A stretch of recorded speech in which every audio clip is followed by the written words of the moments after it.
everybody. You're listening to the Comic Book Bears podcast. I'm Bill Zanowitz. I'm Steve Morey. And I'm Caleb Alexander McKenzie. And we are your hairy, heavy homos that talk about comic books, but you don't have to be a hairy, heavy homo to listen in or possibly stream in if you're watching us through Facebook Live or some of the other live channels.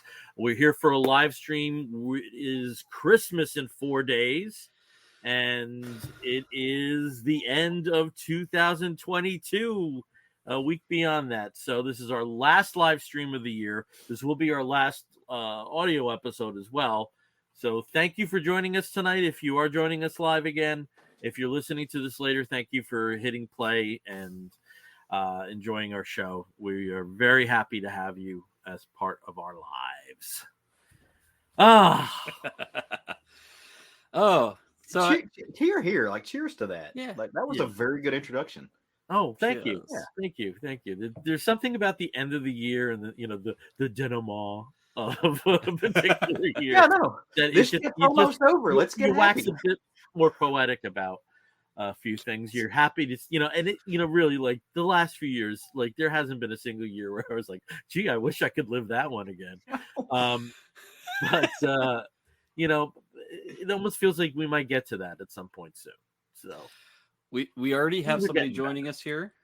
We've got David Toby with Queen Moise. I'm thinking that's how you pronounce it. It might be something a little bit more interesting. But yeah, thank you for joining us, David. And end of the year. I don't know. Like it is kind of weird that this year kind of flew by a lot, like real fast. Just elements of it did for me, and then others were slow. Yeah, there was. I'm sure Caleb was sitting in his bar and going, "This is going too fast." Any more time? But probably not. No. Just rip that Band-Aid off. Yeah. Well, I mean, I don't know how it was for you, Caleb, but when I studied for the bar, it was like there were no clocks. It was just panic. It was just a state of panic for like 2 months. Yeah. No. So just to nerd out a little bit, it wasn't that like that for me. It was very much. So I was able to structure it, and like I do really well with structure, and so it was okay. I'm staying at home, setting my clock. I will study these things, and it will walk me through what I need to walk for this amount of time. Then I will move on to this exercise, and then that exercise, and I'll go to lunch. So just having that. And granted, I didn't walk outside for a few months, except for put on a airplane and come see you at Heroes Con while I was in the middle of that. But it was very, very structured for it, which I do very well in that environment. So that now the test, the test had moments of how did that hour pass by in 10 minutes, and also why did the last minute and a half take 60 days? Yeah, just sped up and slowed down. That's. And it's also, I don't know if this was the case for you, but there are some questions on that test that I'll remember to the day I die. Yeah. Yep. So the ones I didn't know. One of the logistical reasoning test questions was that there was a band and they had a 5-song set, and there were 2 ballads in the 5-song set, but the two ballads could not be played one after another. And then another song had to be played after one of them. I was dying. Yeah. To this day, I was like writing songs, just so like I had to write like Every Breath You Take, just so that I had like something. Oh my God. And then there was part of me was like, dude, just skip it. Skip it and go back to it. Why are you spending all this time? Oh, wow. Well, it looks like, David also, past 3 years have been the longest day I've ever had. And, very good way of putting it. Yeah, it does sometimes feel like that. And sometimes you look back at like 2020 and 2021. 2020 just took forever to go through, but now it feels like it's forever ago. Yeah. 2021 feels like it's forever ago. 2022 feels like it is strange though, because it does what David just said is really resonating, because I think there have been certain points where it is a very Groundhog Day element to your existence. Mm-hmm. For somebody who traveled a lot for work to be thrown at work from home. Whoa, that was a big adjustment. You know what though? I don't like wallowing in negativity though, because the past couple years and the past year have been rough. It's been bad, but since this is equal parts Christmas and our last of the year, what are I'll give you two things. What are two things that happened this year that were awesome for you guys? I would love to hear that. Okay. And this is going to sound like so meaningless, but still, at the same token, I have to say it: the Suede Manic Street Preachers tour. Yeah, nice. No, cool. That's awesome. That was just something that was so celebratory.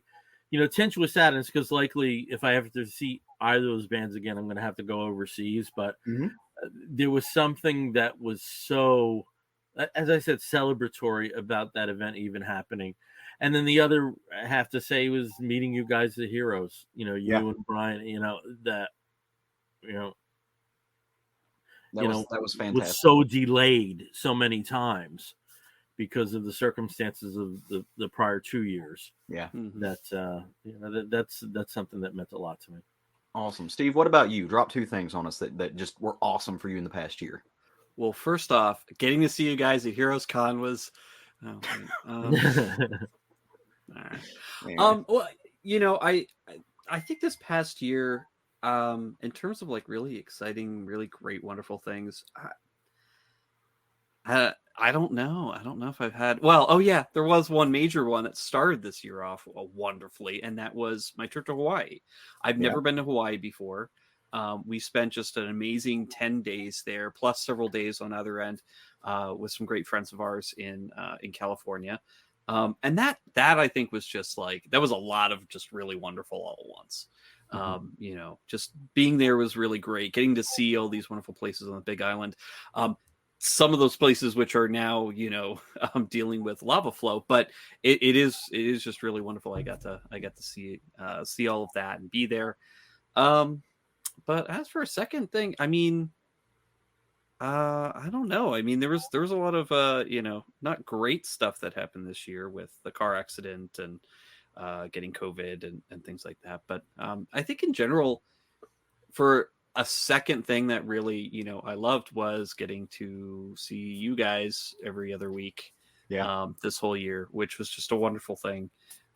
Even though I didn't get to hang out with everybody in person, I still got to see you every couple of weeks, and that just is, enough to warm my heart constantly and keep me going all year. So very happy about that. Very cool. Well, Bill stole one of my answers, which was going to be getting to travel to Heroes Con. That was fun. But I mean, the big thing for me is finding out that I passed the bar. Like that was huge. Like that was a very, I've worked for that for years. Very big accomplishment. Closing a chapter on my life and opening up a new one. So that was really cool. And then the other was, Roger and I adopted a new dog this past year. So Emmy, and, having a beagle, having a puppy of any kind, but a beagle especially, comes with its own special blend of challenges. But she, she's an amazing dog, and she filled a hole in our hearts that were left when our other dog, our Boston Terrier, passed away. So, and, she snuggles up right beside me every night. So couldn't make without her. So, and she's been really good for Roger and I. So, so that would be my second thing. So just, it has been a tough year. It's been a tough day. Daddy's drinking. But this year there were some bright spots. So I wanted to just highlight some of those. Yeah, definitely. And I agree with the beagle thing. This year we also adopted a beagle who she's very challenging, and absolutely just an absolute love. And same thing with her new sister, who we've had for just about almost 2 months now. And, they're two peas in a pod. They're inseparable at this point. So, they're very cute, and they're right under my desk right now. And the other cat seems to have found something that's very fascinating. I don't know what it is. Hopefully it's not alive. I would prefer it not to be alive in my office. Well, she seems a bit more chill now. Yeah, she's guarding that corner. I don't know what's up there. Okay. So hopefully there's not a mouse in here. I do not need a mouse. There's an elf on the shelf. It could be. There's devious little elves scurrying around. We have Tony Gilkinson joining us tonight, Evening Bears, and that's my kind of Santa right there. For those of you who are listening, you don't get to see Bill here in his Santa getup. So it's a T-shirt. it is. Yeah. And I got my Oh. cap on, and if I wanted to go even more extreme, I have these glasses. These are actually an actual pair of glasses of mine. That if you put them on the end of the nose, Very Kringle. it adds about like 15 years on me, I think. So yeah, very, very Kris Kringle. Yep. Yeah. You're about to read the naughty list, on who to call later. Yeah. Well, you can't completely be on the naughty list because I think yes, you can. Okay. Oh, never mind. Yeah. Don't worry about that. How can you? I mean, it's sometimes it's nice. Yeah. No. Nice to be on the naughty list. Yeah. Very, very nice. Yeah. Oh, and we've also got James Figueredo joining us tonight. James, good evening, Handsome Bears. Good evening, James. I forgot to ask you, gentlemen, with the extreme weather that's happening through so much of our country, what's the situation with you two? I know, Caleb, there was intense cold, but I don't know anything beyond that. Yeah, I'll go first. So we are actually we're bracing right now for the intense cold. Tomorrow night, the temperatures are going to drop in Arkansas to the single digits where I'm at. They're going to get possibly below zero lows towards northern Arkansas. Arkansas is not a state where this happens very often. We usually have one or two events like this a year. So we're bracing for that. You guys know me. I volunteer with an organization in Little Rock called The Van. We serve the unsheltered community. So my team is looking at opening up an emergency shelter starting tomorrow. We're probably going to run it through. We don't know yet. Honestly, we don't have a date. We'll run it till we don't have to. Looking at the forecast, possibly Sunday morning will be when we're able to start closing it down and getting folks out of there. It gets above our triggers. So we're not real sure. We are fortunate. The organization, the nonprofit, has partnered with the city of Little Rock, who are providing us a space. And we've got an inclement weather plan, which could be a really great variable in our favor as far as timing goes. But we're bracing for it. So we're going to get some ice. We're going to get some really cold temperatures, but this is not, we have been here before. We know what we're doing. We're going to do our best to get folks off the street and inside somewhere warm for a few days. And I plan on being awake for about 4 days. So, jeez. Well, here we're also getting very cold as well. In the western part of the state, they're definitely going to be getting dumped on with the snow through the mountains and everything. Here, it's going to be pouring rain starting tomorrow. Yeah. And by tomorrow night, it'll be pure ice because it's going to be about 10 degrees. Right. And sort of remain cold around freezing for the rest of the weekend. We will not be here. We're going to be in Indiana where it's going to be the same thing, but snow. So, I'm not looking forward to the drive, but the drive is just going to be wet until we get to Indiana. And is basically how we're going to time it. We're going to hit there just as they start getting the snow. And I think for most of tonight and tomorrow, Chicago is going to be really getting slammed. Yeah. Thankfully, that's far enough away from where I'll be, but at the same time, it's what's coming. But I'll get to spend it with family. I'll be snowed in with, my brother and his family. So, really looking forward to that for Christmas. How's the drive back looking for you guys? Are you guys gonna like? We'll see. I took Tuesday off, so I got time. Yeah. You're gonna call Bill to pick you up in the sleigh? Oh yeah, actually, I'll do it. I'll do it too. Crank up the Xanatopter. What's New Jersey? What's going to happen in New Jersey? Is it just going to be, White Christmas? Much like the same as you were saying, a lot of rain, but it's like, the temperatures. I think the high tomorrow night is going to be 56 and the low is 7. So, like you said, with that intense degree of drop, I think you're looking at 2 days of extreme problems with ice on the road. Well, yeah. No matter what, even if it's better because and it also amazes me with some of the temperatures that it's not going to turn to snow, but apparently it's not. So too cold for snow. But we're gonna hunker down. I don't think we have any excuse to go out after tomorrow or early Friday. There's no reason to do it. Shopping's all done, and family's up there, and we're here. So that there's no travel engaged with that. If we do some travel, it'll be after Christmas. So I don't think we have anything to contend with like that. So. Which is good. Just stay safe, guys.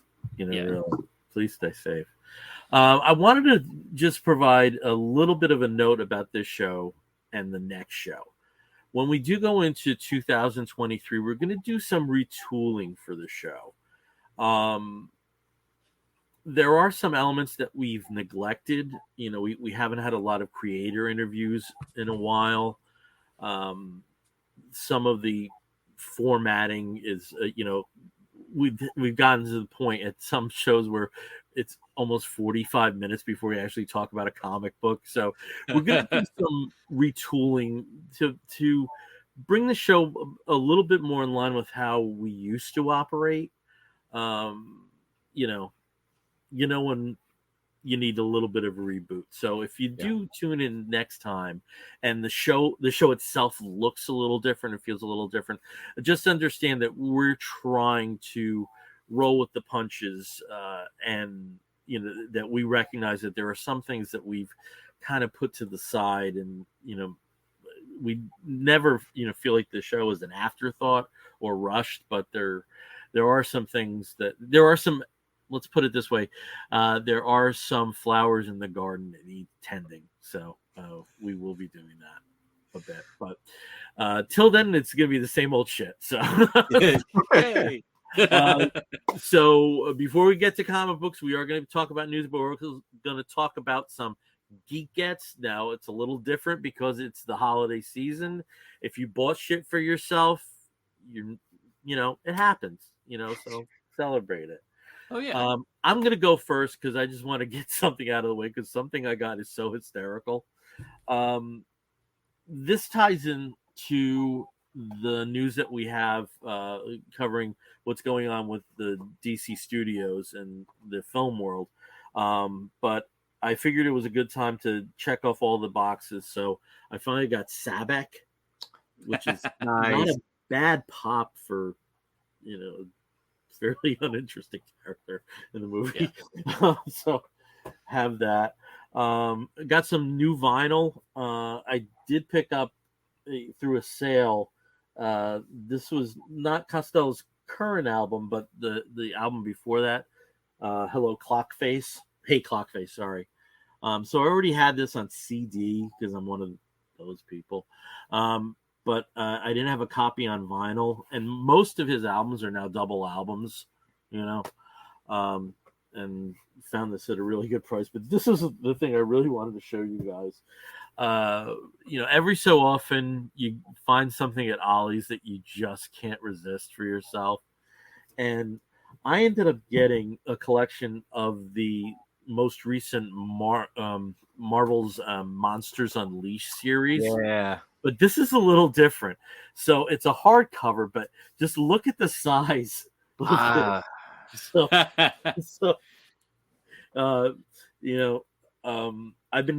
You'll notice back here, there's no more boxes.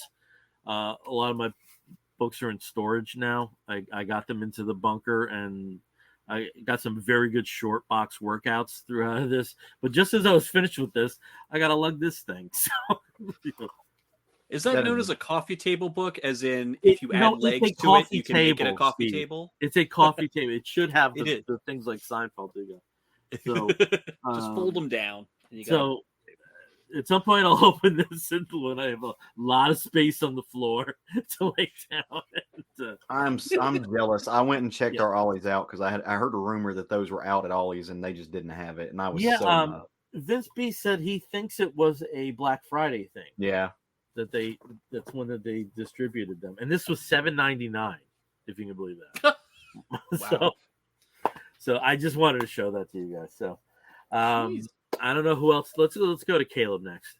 Okay. So not stuff I got for myself. This is Christmas came a little bit early. I had some friends who had sent some stuff, so I had left it. I was going to try to open it at Christmas, but A, since we're doing the show and I need to geek gets, and B, since I had a really bad day, I was like, I need some serotonin in my life, so I went ahead and cracked them open. And so my friends Ray and Hassan had sent me some stuff just for fun. And so I want to shout out to them. But first and foremost, I got a new little Christmas ornament. It is an S&M gingerbread man. So down with that. He sent me a patch, which I have to get put on my art bag, but it says "Be gay, do crime." So that's going on my art bag. I've got a sweet little. I don't know if you can really see. I love how we like boom. Yeah. So got that, and then he sent me a new pop. So which I'm super excited about because it's my dad. Last episode, I am the love child of Rob Halford and Dolly Parton. So that's good. That's great. And then so dear friend Hassan sent some stuff. Little Secret Santa group thing. So I got a postcard and a couple of stickers. Also, one of them is a "Be Gay, Do Crimes" big super fan, Super Friends postcard, and it's upside down, but it's a Wonder Woman sticker. The Super Friends I have that's Cena Grace's. Oh, is it? Oh, okay, yeah. Awesome. Yep, I love Cena. I also got a pop, but a larger pop. It is the Immortal Hulk pop, which I love and I adore. I've named him, and I will pet him. Also, just speaking to my sheer love of, I don't know if you heard of this guy, but the Submariner. I got Bill Everett's The Golden Age of the Submariner featuring Namor. So Golden Age goodness, love that. I also got little bitty mini comic Pretty Conan Volume 2. I didn't actually know this was a thing. I now need Volume 1. I really want Pretty Conan Volume 1. If anybody has a lead on that, slide up in my DMs. Let's see what we can work out. What makes him Pretty Conan? Is he just sort of like, he's Conan. Wearing lots of makeup? He's fighting with a hairdryer. I don't know if you can see that or not. He's got a hairdryer. So he is. He's got a brush and a utility belt. So he is either a barber or some type of beautician that is, striking fear with the the riddle of steel. Ray also sent me a shirt, which is super cool. I don't know if it's the Rocket Man. It's actually from the movie. Oh yeah. So this was in theaters May 31st. And then Hassan sent me a shirt. Also really cool. Nice. Super excited about that. The sleeves may have to come off this one. Just full disclosure. I mean that's and that's then what happens in sleeves. Last but certainly not least, I am a fan of a particular manga artist. I have all of his works that I know of that are in English except for one. His name's Gengoro Tagame. You may have heard of him on this show before, but I got my own very copy of Massive. Nice. Which was the missing piece of my collection. I have all of his other stuff up there, including some just works that he's in that are like anthologies and stuff up there. So I really appreciate this for a number of reasons, but more so just because I am legitimately a fan of his work. So thank you to my sweet friends, and also you guys haven't gotten them yet, but I know we've talked about this. There are packages on their way to Steve, to Bill, and to our good friend Brian, on their way to your stoops. From me and Roger. So Merry Christmas, and we love you guys big. Nice. And also, just so it doesn't look like with what's going to happen in a few seconds that I was a dick, something is also coming over to Caleb. And Caleb, it's also interesting because I almost got you that Immortal Hulk pop, the oversized pop. The box though was a little busted up, and it felt a little uncool, even though you probably take him out and pet him and love him. There's one more thing before we move on though, but it was perfect timing because it's going to get cold. I also got a new blankie as part of that, and I don't know if you can see the front of it. It's a blankie. Oh my god! It's all Incredible Hulk covers. The entire side of this It's just all Incredible Hulk, and it's really soft, and it's amazing, and it's warm, and I'm gonna smash in it, and also all kinds of stuff. Awesome. That's awesome. Hey, we got a couple comments here. So James is saying, how cool is it that there's an actual Funko Pop of Rob Halford? Yeah, now I think it's need pretty cool. I need fucking Glenn and KK. I need And Orlando Heredia, who joined us as well on Facebook. You missed a pretty Conan on eBay 2 weeks ago, both volumes. Oh, well, I'm sure it'll come around again. That's the one wonderful thing about eBay is that there's always something. There's always a copy of something somewhere. So that's awesome. And to Bill's point about a Prezi being on my way, you didn't have to, but don't worry, baby. I know you always reciprocate. So. And hey, just so you know, your present is probably on the way, Caleb. I know I did get a notice from the company that I shipped it from. So hopefully you'll get it tomorrow. And Bill, same thing. Hopefully you'll get yours tomorrow. Yeah. According to the USPS, it better be there. Oh, so. It's okay. So then I'm getting a FedEx package that I don't know who it's from. Okay. I thought FedEx was from you. So no, this one is USPS. So we'll okay. We'll all see. Right. But I guess so. I'll go for Geekettes. And I don't know what I've gotten because our illustrious Bill has sent me a care package as well, filled with wrapped presents, which I'm like, oh, what's that? I don't wrap anything. I'm terrible at wrapping. But although I was going to try it tonight. That's another thing. Gays being good at wrapping gifts, that's a fallacy. It's a lie. That's an absolute fallacy. Right now downstairs, Jason is being like an amazing superhero and wrapping the gifts that we have for my family. So, yeah, because we got to like 8 o'clock. I can do it if I'm patient, but I'm rarely patient. Yeah. So. But I'm gonna start opening these now. These weren't too badly wrapped. No, these are very. And I'm opening this one first, but I'll show you the paper on the other one because it's awesome. Oh my god, the Eternals! It is Ajax, of course. Eternals, Marvel Legends from the movie. Oh my god, that is awesome. With, of course, a separate severed head and severed hands, so you can change them. Yeah, so just to be displayed separately. Build a figure that's been on a moratorium for a year. So yeah. I can tell you right now, I never thought I would have a Selma Hayek action figure, but now I do. Now this you is do. Awesome. Thank you so much. And now here's some of the paper. This paper is awesome. It's got the Avengers on it. I love that. So cool. You will you'll see it soon, Caleb. I'm gonna be one of those people who keeps the paper. Ratcatcher 2 from the Suicide Squad film, if you can see it through the glare. That is awesome. See who's with it. It comes with a little rat. It comes with what is the rat's name? Sebastian. There you go. Yeah. Comes with Sebastian. That was the seal. That's one of my favorite characters from that movie, by the way. Like, oh yeah, like just heartfelt. Oh, it's just that made the movie go from like just all crazy gore and jokes to a really sweet, wonderful character that was fun to root for. Here we go. Whew. This one's a little heavy. And again, love this paper. This is so cool.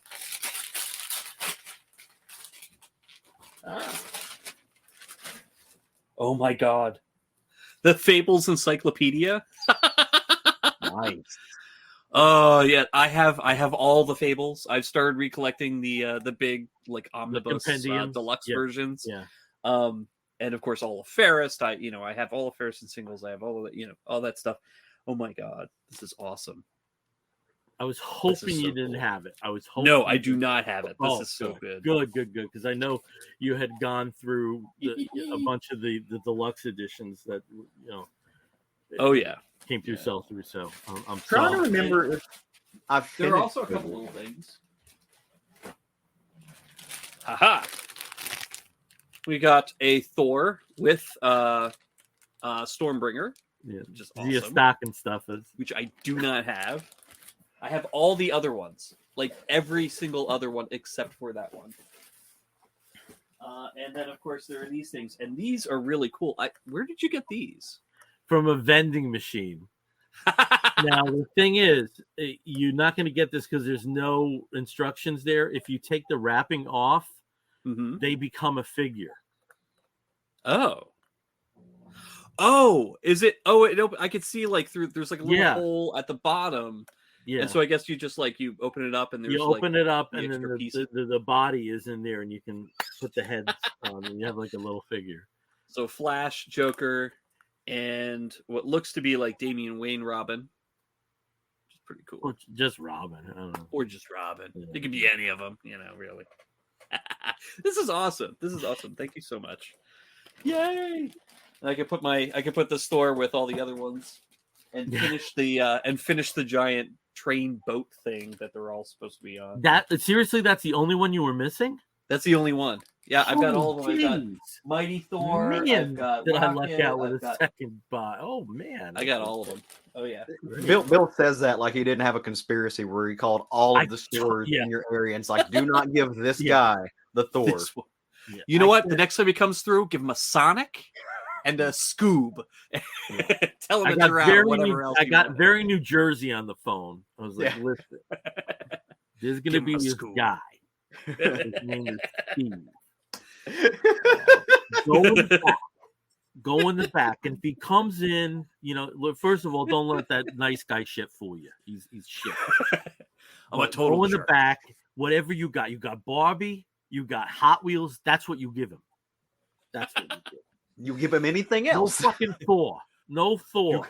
You got a Cinderella mouse from 1993 re-released Cinderella. You give him that. Have Scoob. You gotta have Scoobs back there. Scoobs. There's nothing but Scoobs. Boxes of Scoobs. David says, new show format suggestion. Pure joy of Steve opening gifts. Yes. Absolutely. Seconded. I've always been kind of like this. My dad sent a digitized Christmas 1991 video to me and my brothers today, and I got to watch myself opening up Street Fighter 2 for the Super Nintendo, and I was like, it isn't, and my brother can't play it. Like, just yay, and you can't play it, Brian. Sorry. It was great. But thank you so much. Thank you so much, Bill. Wow, thank you. Thank you for being a friend. Thank you for being... No, you can stop that. I'll go New Jersey on your ass if you do. All right. Well, why don't we shift over to news? I know there's some stuff that's directly involved with comic publishing that we should talk about. Yeah. Maybe start with that because it will probably be a bit cut to the chase more, and then get into the DC stuff. So, Steve, why don't you tell us about what's happening with a publisher that starts with A and ends with K? It starts with A and ends with Aftershock. Yeah. So this was kind of sad news because I'm a big fan of a lot of what they've put out over the years. But Aftershock this past week filed for Chapter 11 bankruptcy. So they are planning on still functioning, remaining an active company while they restructure all of their I was debt. just going to say, people should keep in mind that Chapter 11 doesn't mean the company necessarily comes to a legal end. It is an opportunity for them to restructure and honor debts through agreements and stuff. So at least that's the hope right now, and they're going to be working through that, but their debt, and this is interesting. I got this from Heidi McDonald's article over at the Comics Beat, where apparently it's between 10 and 50 million, and for such a those are very wildly different numbers in terms of debt. So if it's on the lower end, that might not be as terrible. If it is on the higher end, unfortunately, that might not be great. But they had been talking about possible warning signs. One of the big ones was Mike Metz leaving Martz. for Mad Cave. Martz. Leaving for I can't read my handwriting, but leaving for Mad Cave, which that happened just a couple months ago. So I think people were kind of looking at this going, oh, okay, this is not a good sign. Maybe something's going on behind the scenes, and pretty much one of those things was they're probably preparing for this. So I wasn't as involved or noticing a lot of the issues with Aftershock because again I've enjoyed a lot of the books that they've put out. I've enjoyed some of the series that they've been and the writers and artists that they've been working with over the years. It is kind of sad, but again chapter 11 hopefully they'll be able to pull through, so we'll see. I have to say with Aftershock, I think the thing that didn't happen for them that I think a lot of people were expecting was one of the properties being picked up for a film. Yeah. I think that was a big surprise that after the, and there were certainly ones, I mean, Animosity would be wonderful in animation. Rough Riders, I think would have legs as a TV program or as a film. But I'm also looking at my own spending with them, and the last series I bought in full was Captain Kidd. I mean, how long ago was that? So, there wasn't anything there that held my attention. So there were a few. A Walk Through Hell was really good, and I picked up a couple one shots from them. They've done those, so they tried to broach into kind of what I call just kind of concurrently the DC Black Label stuff, where they did one shots that were larger format. And there's been a few of those come out in the last couple months that have been really really good. But I've got several of them, yeah. But you were Steve, you were saying that you didn't really see, it's hard to tell the stuff that was the problems were there. You're not going to see the kind of problems that they were having show up as far as their work goes and what their output goes. So there's but then again, Caleb, sometimes you do. Well, sometimes you can, like case in point, Valiant. There is no way Valiant is as solvent as it was 3-4 years ago. Just by seeing their release schedule. Yeah, no, I think that's true. But more so to what I was talking about is, so the popverse.com reported on this too. Their main lender is called Access Roads Capital. And so they had a $13 million loan from them, and they were required to pay annual interest payments like big loans do. And apparently they defaulted on that specific loan. And they missed the last, they got a little bit of leg room, it looks like, from what it sounds like, during the pandemic, but they missed it, the latest one. So that's the big loan that looks like it was their main kind of draw in. And when it comes to that kind of banking, I mean, obviously, if you can't afford to pay like big creators, you can't afford to pay big creators. But, there were some other stuff. With stuff like that, the internal money stuff, that doesn't always show up to be, that kind of thing. That's what I was saying. Well, and also part of the bankruptcy was, I think the media company that I can't remember his name, but basically that's co-owned by one of the publishers.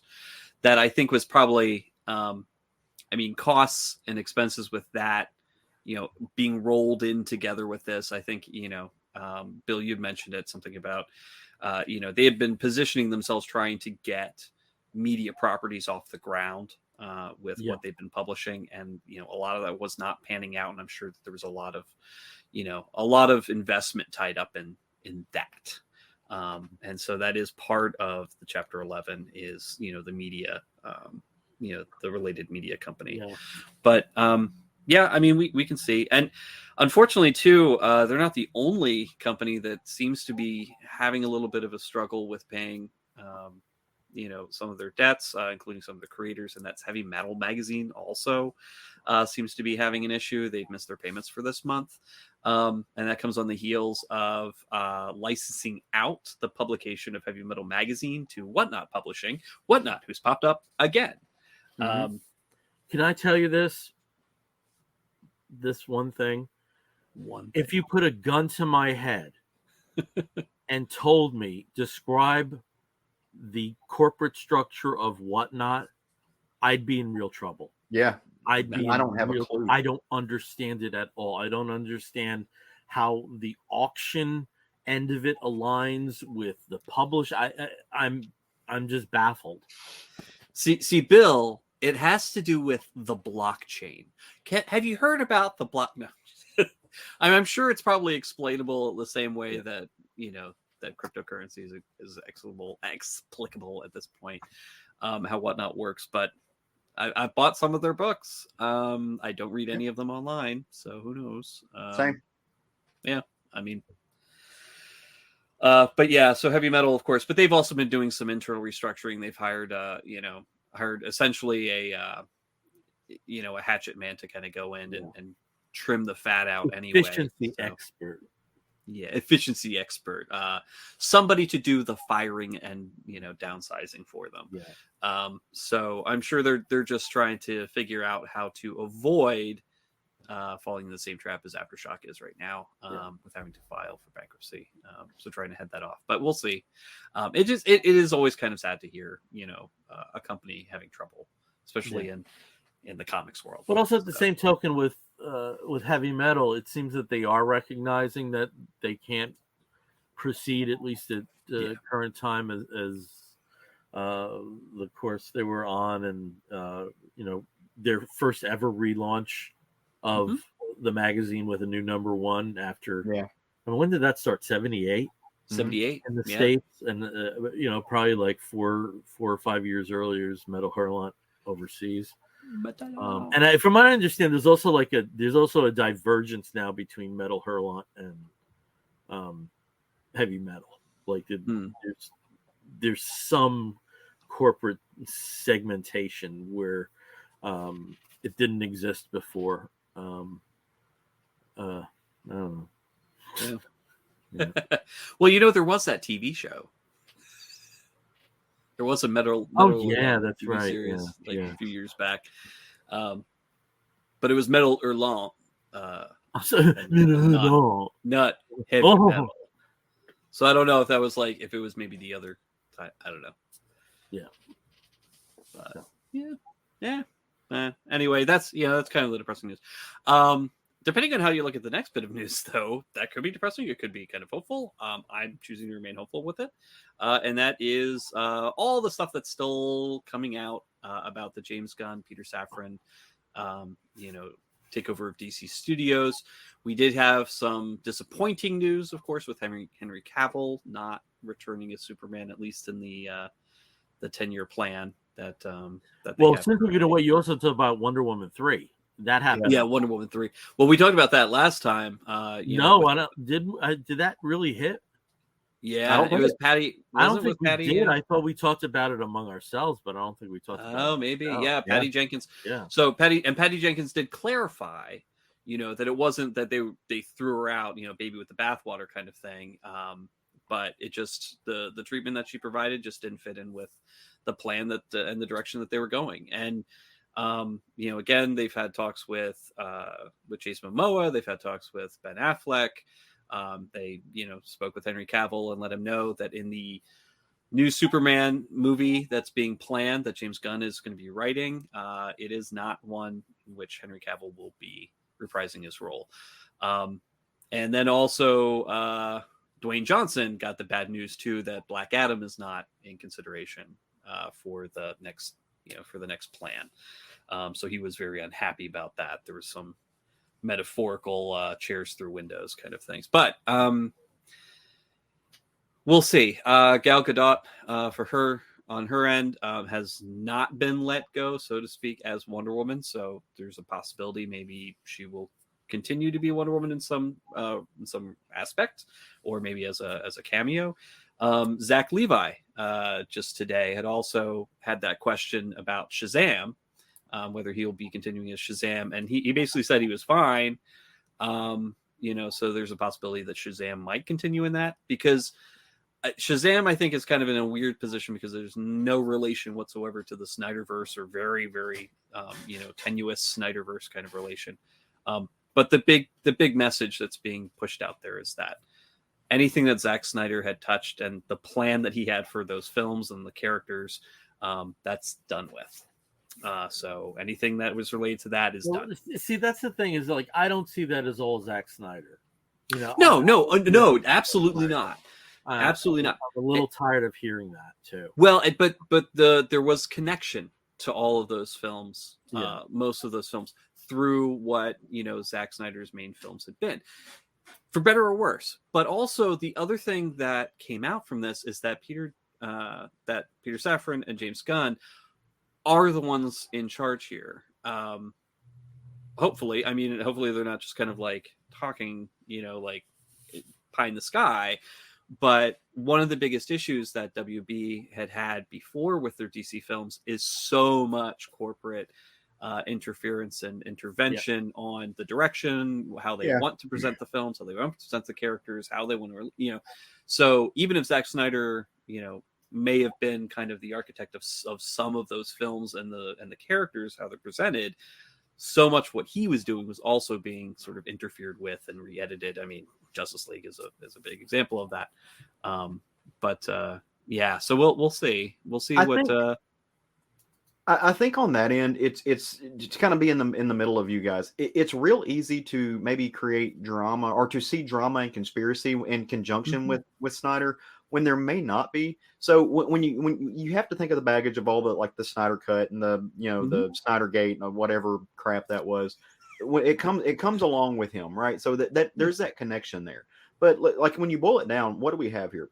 We have Warner Brothers and DC having a history of films other than, as far as just their canonical films, other than Shazam. I don't think any of them made their money back. No. Just hasn't been a film that's been in that's broken even since Shazam. Yes, so you're putting James Gunn, who did fairly well, like as far as fan service goes in the in his movies. They're putting him in kind of a Kevin Feige role. He's taking the helm. He's like, they're giving a direction. It looks like he's going with a quote unquote younger look, because we don't know that Rob Pattinson's not getting a second Batman movie. We don't know that. We don't know really anything about what his direction is. We know more about what it isn't. And that's been greenlit. They're getting a Batman 2, and it's kind of given its own. They're doing their own thing. Yeah. So is that connected to James Gunn's world? No, and Gunn has also been very forthright about this, in that there are some projects that will exist outside. Yeah, the Joker 2 is another example. Part of their marching orders is to have a unified universe, right? And the animation would also tie in, and the video games would also tie in. Well, and that's kind of where instead of using the Marvel universe, they're actually taking some cues from Star Wars canon and the structure that they have there. That makes sense. Yeah, where there are like sort of continuity police, you know, effectively continuity police. But so the point, going back to that though, you've got young Robert Pattinson, young Bruce Wayne, right? So year one-esque type of Bruce Wayne. We know that one of the reasons that Henry Cavill's not coming back is just because they're wanting to do a younger Superman. So they're going to get somebody who fits that bill. They're like, Bill, I loved your idea. Do Birthright. Like as we were talking amongst ourselves. So that makes sense. So I think the puzzle pieces, they lend themselves to be like they're just taking a super big, like they're just getting rid of the Snyder Gate cut bullshit. But I think it's just like, hey, they've got a new director there's a new captain at the helm. He's doing his own direction, and they're just going a different way. So Zach Levi, his character makes sense. Like, he can be that character. The other people would age. I mean, if they're going back in time, other than maybe Wonder Woman. So, that could make sense. But, so I think that's, it sucks that anybody gets cut, right? But they're just going to go off in their own direction and kind of do their own thing. I just want them to do 52. That's all. That's all I want. Give me that. Yeah. I mean, I'm really kind of excited because they're going to do the reveals in January on what the first phase of this is going to be and what it's going to look like. We know we already have all these other DC movies next year to look forward to. We've got Aquaman 2, we've got Blue Beetle, we've got Shazam Fury of the Gods that kept getting pushed, but it's going to be next year as well. I mean, these movies are the most important one to this concept is The Flash. Yeah, and The Flash, because that seems to, just by the very nature of the Flashpoint narrative, is the one that could provide the shaking it up. I'd be more or excited maybe about not. the Flash Or maybe if it Ezra doesn't do Miller it. wasn't a dumpster fire of a human. Yeah. I mean, maybe it might not do anything. Maybe just be like a great coda to all the other movies that came before. Just like, oh yeah, everything kind of goes. It's totally cool, and whatever the future is going to be, it could look somewhat like this, or it could look completely different. It doesn't really matter. I think that maybe that would be the message that they leave with the Flash. I'm not sure how much in the way of editing and whatnot, because obviously a lot of these projects were either in post-production or close to completion when they announced the new studio head. So who knows, but they are going to announce in January, so really excited about that, and see what the next 10 years is going to look like. So yeah. I like that. All right, let's shift over to the source material. Let's start talking comic books. We'll start as we have always done with Steve. Steve, tell us about a book you're reading that you're digging. So I picked this up because, and we were talking about the large format books that Aftershock had started playing with, and somebody's getting a drink, so bye. But no, so I was gonna get a drink. You got you don't have to stay around. I'll just talk to myself. So talking about the large format books, sort of like the DC Black style of making these very high premium format, larger format books. Boom Studios just put out the first issue in a short series called A Vicious Circle. This one's actually written by Mattson Tomlin, who I didn't really recognize the name until I actually started digging a little bit. He is the co-writer of the recent The Batman movie. He was brought in to assist in writing with that. And also he is doing, I think, preliminary treatment for Fear Agent as a TV series, and also the adaptation of James Tinian's Memetic. So some pretty good stuff there that he's working with. And then he also did work with Andrea Sorrentino on Batman, I believe it was Batman the Imposter, where Lee Bermejo, who does the art in this book, also did covers. Now it's a gorgeous book. I have to say, it is very beautiful. Lee Bermejo, in his style, or Bermejo, his style is very photorealistic in parts. Kind of reminds me a little bit of an Alex Ross type. Some just beautiful figures, and really likes, if you like musculature, I mean, you got some good ones here too, but very photorealistic in many aspects. And the book itself concerns a main character, Sean Thacker, who we are introduced to him in the 60s, or actually in the 50s, during the time of school integration in the South. And I believe he's in Louisiana, right about this time that, desegregation is still being fought against by, the state government. And he's there with his family, his wife, and his young son. He's just planning his day to go fishing with his kid, but something's come up and he needs to go. He keeps telling his kid, don't look in the basement. Don't ever go to the basement. The basement's terrible. We find out what's in the basement is some man in a mask who's chained to a chair. He's covered in scars, is angrily talking to Sean, saying, oh yeah, I know you haven't told them about me, but if they learned about me, then they'd have to know the truth about you, blah blah blah. So it's very foreboding, not really giving much away. A few pages later, we find out kind of a little bit more about Sean.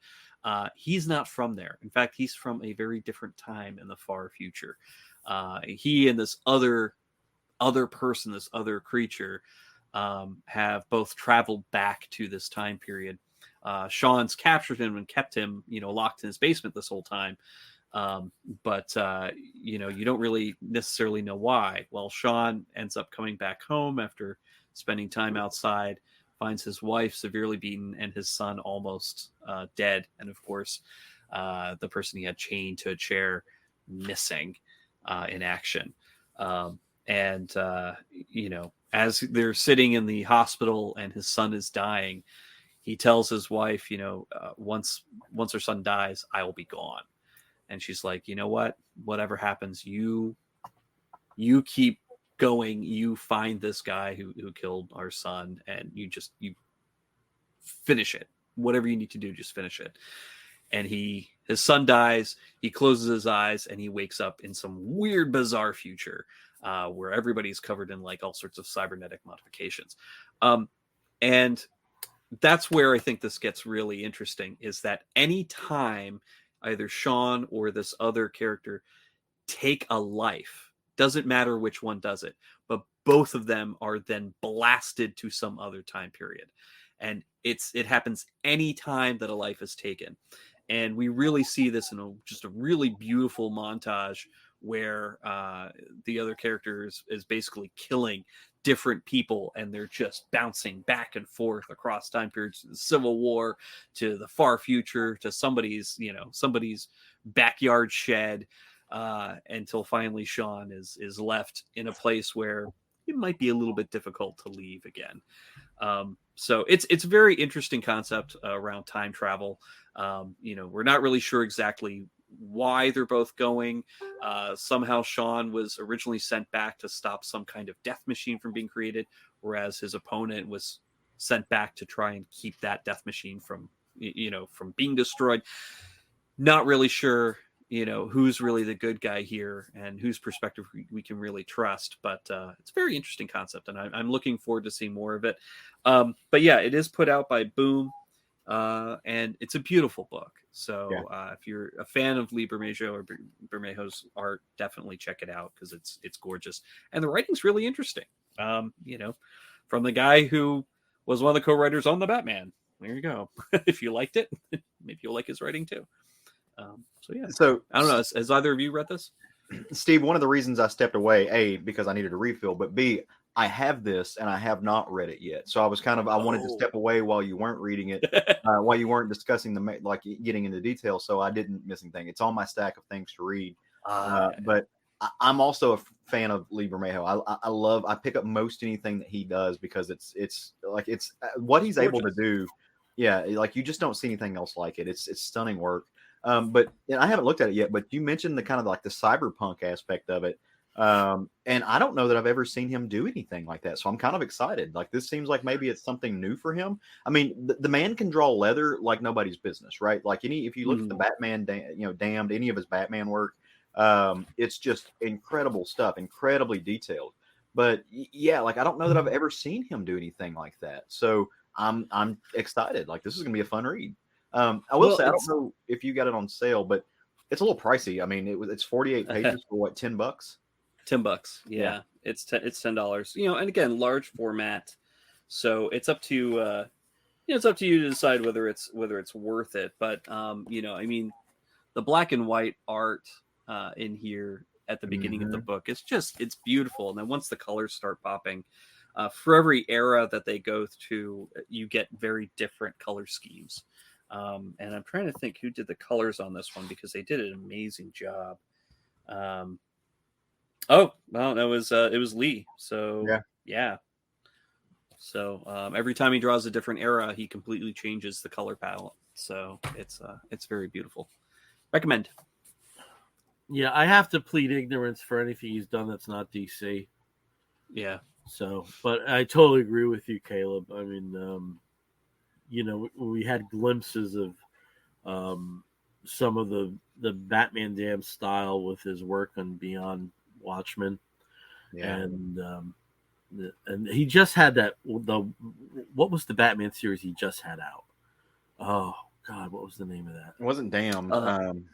No, he just Dear Detective. Yes. Dear Detective. That's it. Yeah. So, okay, you convinced me, Steve. I just bought this book. Okay. Thanks, James. That's what I am. I am a shill for Boom Studios. So, Or Liber Majo. Maybe he's just paying me. So. All right, let's head over to Caleb. Caleb, tell us about something you're reading that you're enjoying. Well, if you like Liber Majo, and I've got a book that's equally exquisite, that's equally as titillating, equally as fun. Legendary might be too small of a word, and it's a book I've been excited about since they announced it. But y'all, finally got my hands on Gargoyles #1. So there's no actual connection to Liber Majo. It's nothing like it whatsoever. Oh my God. Look at you guys.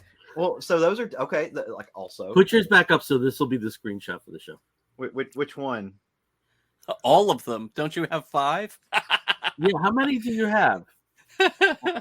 On hand in front of me right now? Well, do we all have different covers? I think we do. I think we do. Yeah, we all have different covers. That's so cool. Yeah. Okay. Wow. Inventive. Look at him. Yeah. Yeah, I think you're keeping Dynamite afloat, Caleb, right there. So they don't have to worry about being the next one to file Chapter 11 because Gargoyles #1. I also have those two. Dark Knight Doctor. You're going to be just fine for a few months. So yeah. I also have those 2 covers and about 3 more that I don't have in front of me right now. So I don't have a problem. I have a solution.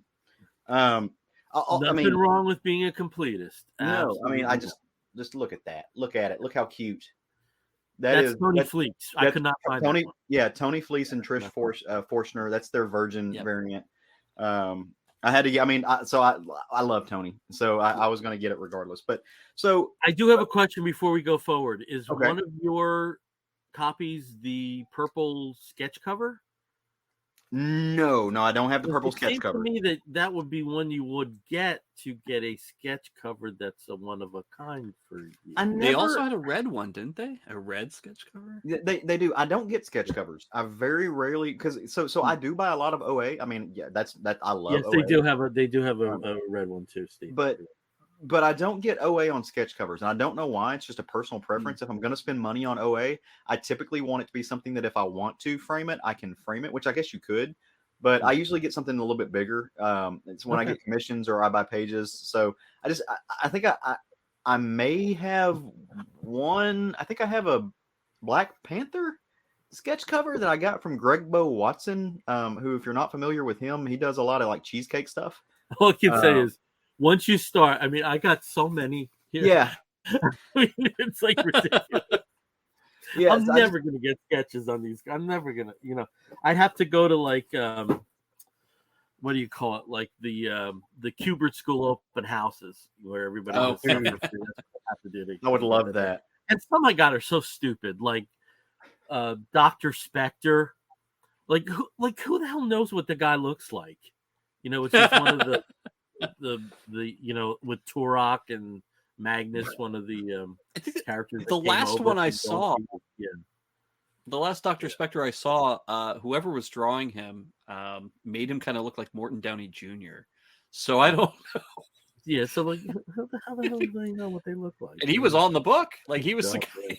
He was the artist for the book. Yeah. Just to be clear, I'm not knocking sketch covers whatsoever. I think people who get them, that they love them. I think that's awesome. It's just a personal preference thing. I just choose number one, mainly because when I go to cons, I do get a lot of art or buy some stuff, and I don't want to lug a bunch of book around.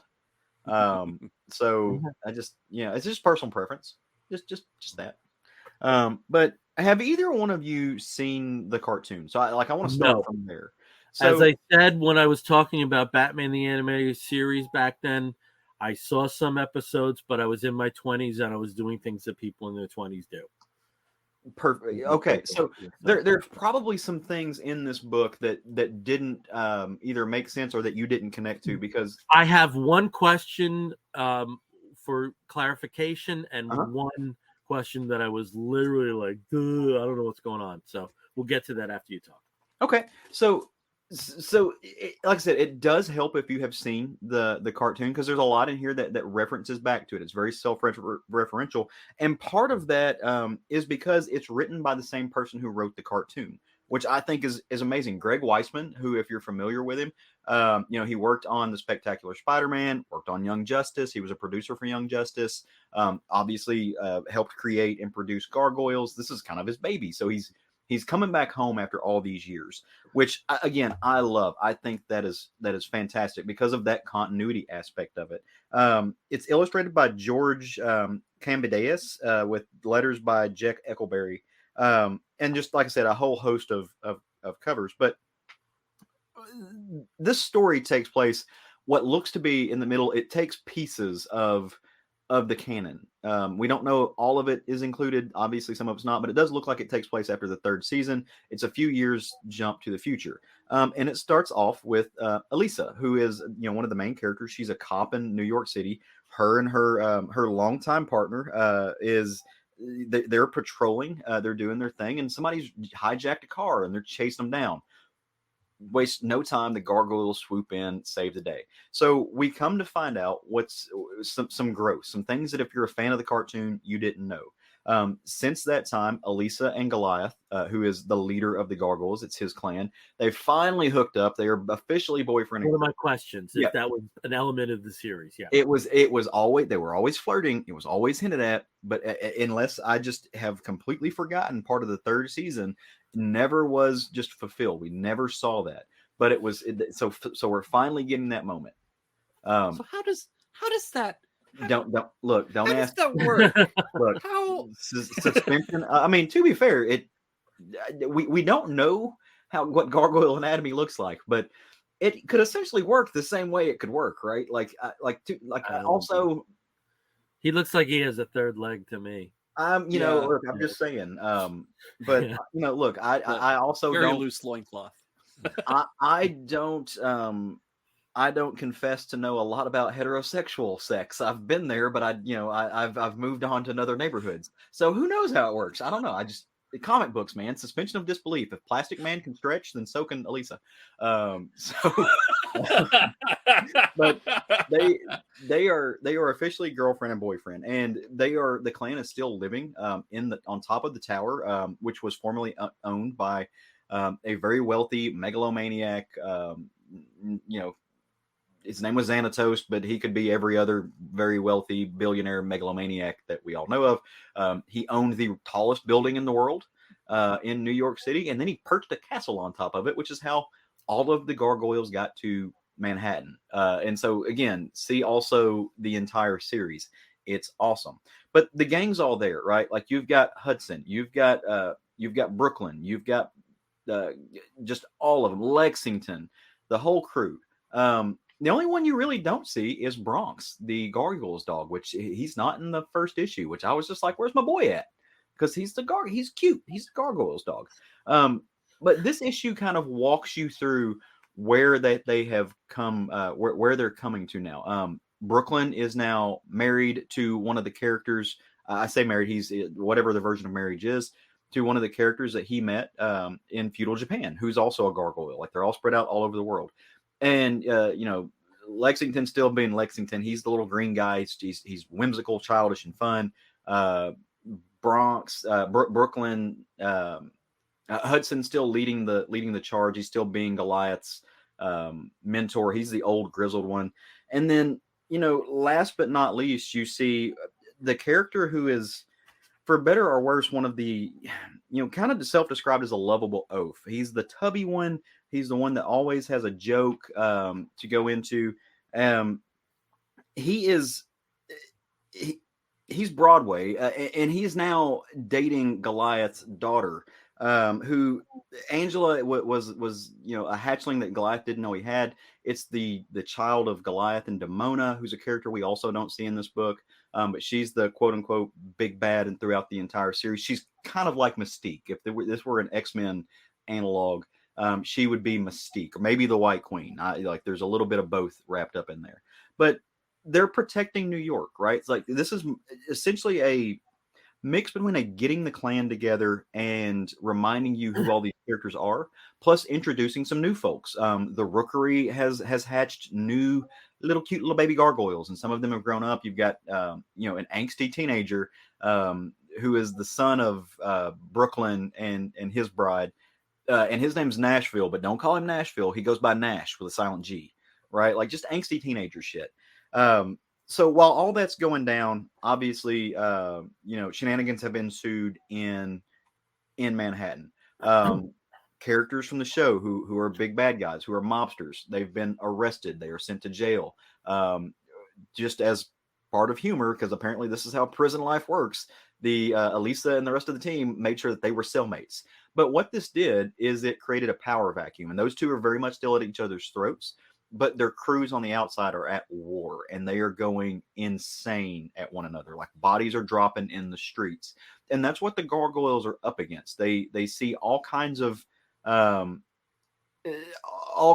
just violence in the streets happening in Manhattan, and they're trying to curb that by fighting against these mobsters and these gangsters while they can't touch them. Essentially, they're hatching plans in prison, and that's a very unique perspective. We're going to see how it plays out. In the meantime, there's a third little piece to this whole puzzle, and that is the fact that Elisa's brother, who was once Xanatos's helicopter pilot, he was employed by Xanatos. If you've read it, he is a mutate. Xanatos used science and convinced an evil geneticist to experiment on him, making him essentially a gargoyle, right? Like he's part griffin, part bat, part all kinds of things, wolf. And so he now lives down in the, essentially the sewers. They call it the labyrinth beneath the city. And because he doesn't fit into gargoyle culture, right? Like, yes, he looks like them, but he doesn't fit into their world. He's not ancient. He didn't fly over from Scotland. He's not part of the quote unquote clan. So he's like the Morlocks. Yeah, he is the Morlocks. Yeah. So essentially, and he's created a home for other quote unquote Morlocks. There was an arc in the cartoon where a Thalog, who was a reverse engineered version of Goliath, created other clones, dark clones, Dark Clone Saga for the Gargoyles. They are half of them are now down there. There are other mutates. There are other beings that are floating around there that have all kind of come together as part of his own clan. And of course, this is Elisa's brother, so they're still really tight. Well, he is also, Elisa's brother's also, coupled up and is about to have a baby. And then behind the scenes, what we find out is there's a spy in the midst of that, which is the dark version of Lexington, who's still kicking it with Thalog, who we thought was defeated after that. So now you've got all kinds of things in the works. So what do we have? We have, number one, the Gargoyles trying to fit into society. You've got Thalog running its own thing and about to kidnap a new child, a new little baby mutate. And then you've got the mobsters and stuff lurking in the wind. Who have we not seen? Well, as I said, we have not seen Bronx, the lovable guard dog. I need him. I have his little toy up there. I like, he's awesome. Is this him? Yes, okay. That's him. Yep. Okay. That's and also, I mean, he is front and center of Tony Fleece's and Trish Forstner's cover. So that's him. He is the gargoyle dog. Also turns to stone during the day. Really, really sweet little puppy. So we don't see him. We also don't see Demona. We don't know where she's at. We don't know if she's alive or dead. We haven't seen her. And while he's hinted at, we haven't seen Xanatos, the other big bad. So there's a lot in this. And like I said, there are 3 seasons of Gargoyles. Most of the second season you can just drink through because it's not that great, but it's still, worth watching. But there's a lot of continuity packed into this, which makes it, for a person like me who loves this cartoon, who grew up on it, this was my favorite thing. I had all the little action figures as a kid. Now that I'm older, I've tried to go back and collect a lot of them. This is like coming back home. It was a great little romp through it. I love to see where they've gone, how they've evolved. I can't wait to get the second issue and just kind of see where this adventure goes. I really hope it does well because these are fun characters. If you're, as I've said, if you are an X-Men fan, I think that you will like this book. There are elements of X-Men laced all into this. Greg Weisman's a huge nerd, right? Obviously. So check it out. So he does a lot of good work. And we'll see where it goes. Look, I'm not saying this is the next Watchmen by any means, right? And there are a lot of IP books put out by, Dynamite and other groups that are not great. This one, I was impressed by it. It does have a very cartoon style. It feels very in line with what you see from the animated series. You see a lot of these characters drawn out, but it's also not something that it feels like they just passed the buck on. It doesn't feel like they just hired somebody all, as an artist who did not understand the assignment. This is very much laced into it. And to that end, the same artist did the colors on it, and I was I was taken by the coloring. Colors were fantastic. Yeah, I thought it was for a Dynamite book, and that's not something we see very often. I mean, sometimes it's just very blotchy, like it's very blockish. And for the Dynamite book to take and do this kind of dynamic coloring, I thought was brilliant. I think it does a very good job.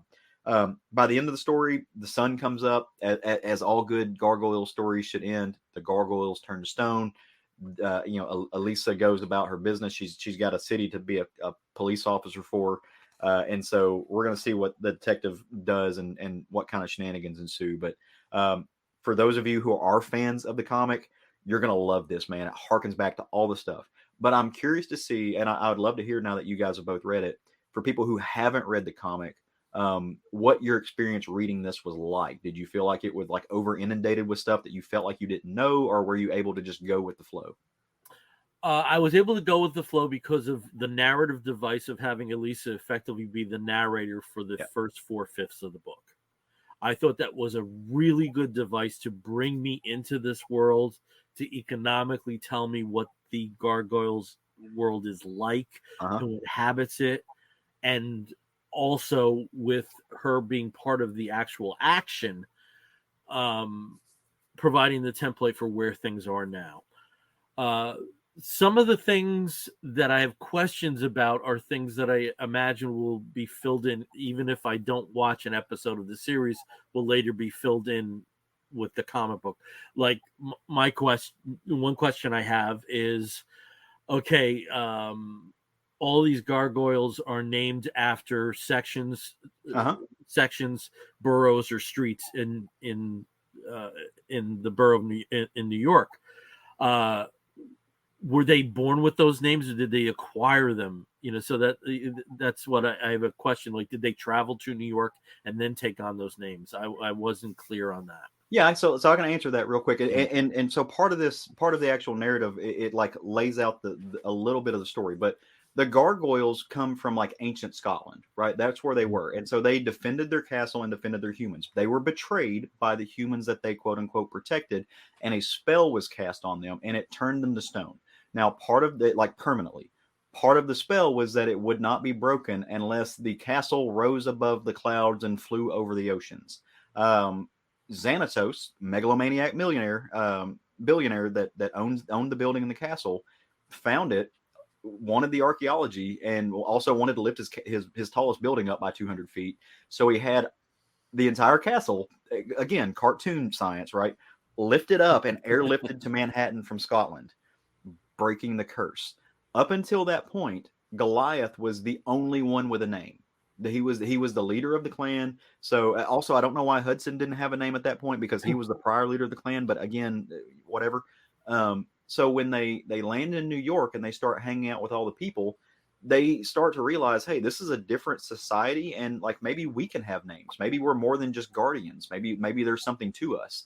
And so they each start flying out, and they start in the first episode. They start discovering what the land looks like. They start finding Manhattan. They start finding the boroughs, and they each pick names based on what they see that they really like. So that's, Hudson loves the water, like he likes the river, so he names himself the Hudson. Bronx, like that's, he finds motorcycles, so he's like, hey, I'm naming that place after that. Brooklyn's a little bit of a gangster, so he's like, yeah, no, that's my hood. So they chose those names for themselves as part of their like developing personality. Okay. The only hole, I did not know who this guy was. Hold it up. There was a full page dedicated to him. I had no idea. Where you say, and I, for the record, have already taken an interest in this child. Oh, okay. So, yep, that's Thalog. That is the no idea who that was. That is the reversed engineer version of Goliath. And again, I think you are going to get the only part where I felt, like just even a line, just. Who the fuck is this dude? Like, why is he lurking in the back? They're setting him up as a reader. I know if if there's a full page dedicated to this guy, a full effective splash page dedicated to this guy, that he must have in some degree of importance. Yeah. And I had no idea who he was. I'll put it. That was this the way, only though. time I thought it like kind of dipped in catering to somebody like me. I think they're going to have this big kind of come out and explain who he is for that reason, because they did kind of like, they were very sparse on explaining it. I'll put it this way: Thalog is such a looming villain in this narrative, in the history. He got his own NECA figure before half the other actual gargoyles got their own NECA figure. Like, I got Goliath, then Thalog, then Demona, and then Bronx. And I'm still waiting on some of the new ones. So he is a very large and looming figure, and I think they did that purposefully. It may not play out for somebody who doesn't know who he is. Like, this book is very much, it does rely on, it hopes you know some of the stuff. And if you ever do go watch the cartoon, this is the whole narrative in the front of the story. Like, that's the way every episode opens. So I thought that was really cool. Yeah, and I have to say, if part of the purpose was to get someone like me to watch the series, it did the trick, because I at least want to sample. Yeah, you should. I think you. Enjoy it. I think I would enjoy it. It's just, there's only so many hours in the day, and I've always heard good things. I mean, a lot of people who were involved with Batman the Animated Series said that that was the only show that they felt was even anywhere close to their territory in terms of character development and voice talent. So I will, and since it's all on Disney Plus, it's easy to access right now. So I'll definitely be sampling it. As a comic, it wasn't one of these things where I'm like salivating to get the next issue, but I thought it was well executed. And again, I totally echo with you. I thought those colors were just exquisite throughout the book, and especially, and this was just wonderful, because when you think of them turning to stone when the day comes, and it instead of being laced in tragedy, it's the most vibrant page in the book. It's very hopeful. So, well, how about you, Steve? How did it treat you? So it really was. I mean, you're talking about this is being written by one of the creators of the series, who also was one of the main writers, one of the main staff writers for the entirety of the 3 seasons. It really did require a lot of exposition. Which is kind of hard. So it's very much, if I had never seen an episode of Gargoyles, if I knew nothing about the series before picking this book up, I probably would have had a little bit of a difficult time with it. Not because I didn't know anything, but because all of it was just basically being pushed on me, all in the span of 17 pages or so, which is very helpful. I agree with Bill with the voice of the narrator here being Elisa really did help out a lot, because you get that kind of that kind of conversational cadence. It's like, oh yeah, this and that, and okay, as opposed to just having like a block of text on each page going, and then here are the other ones, and then here are more gargoyles, and these are who these gargoyles are.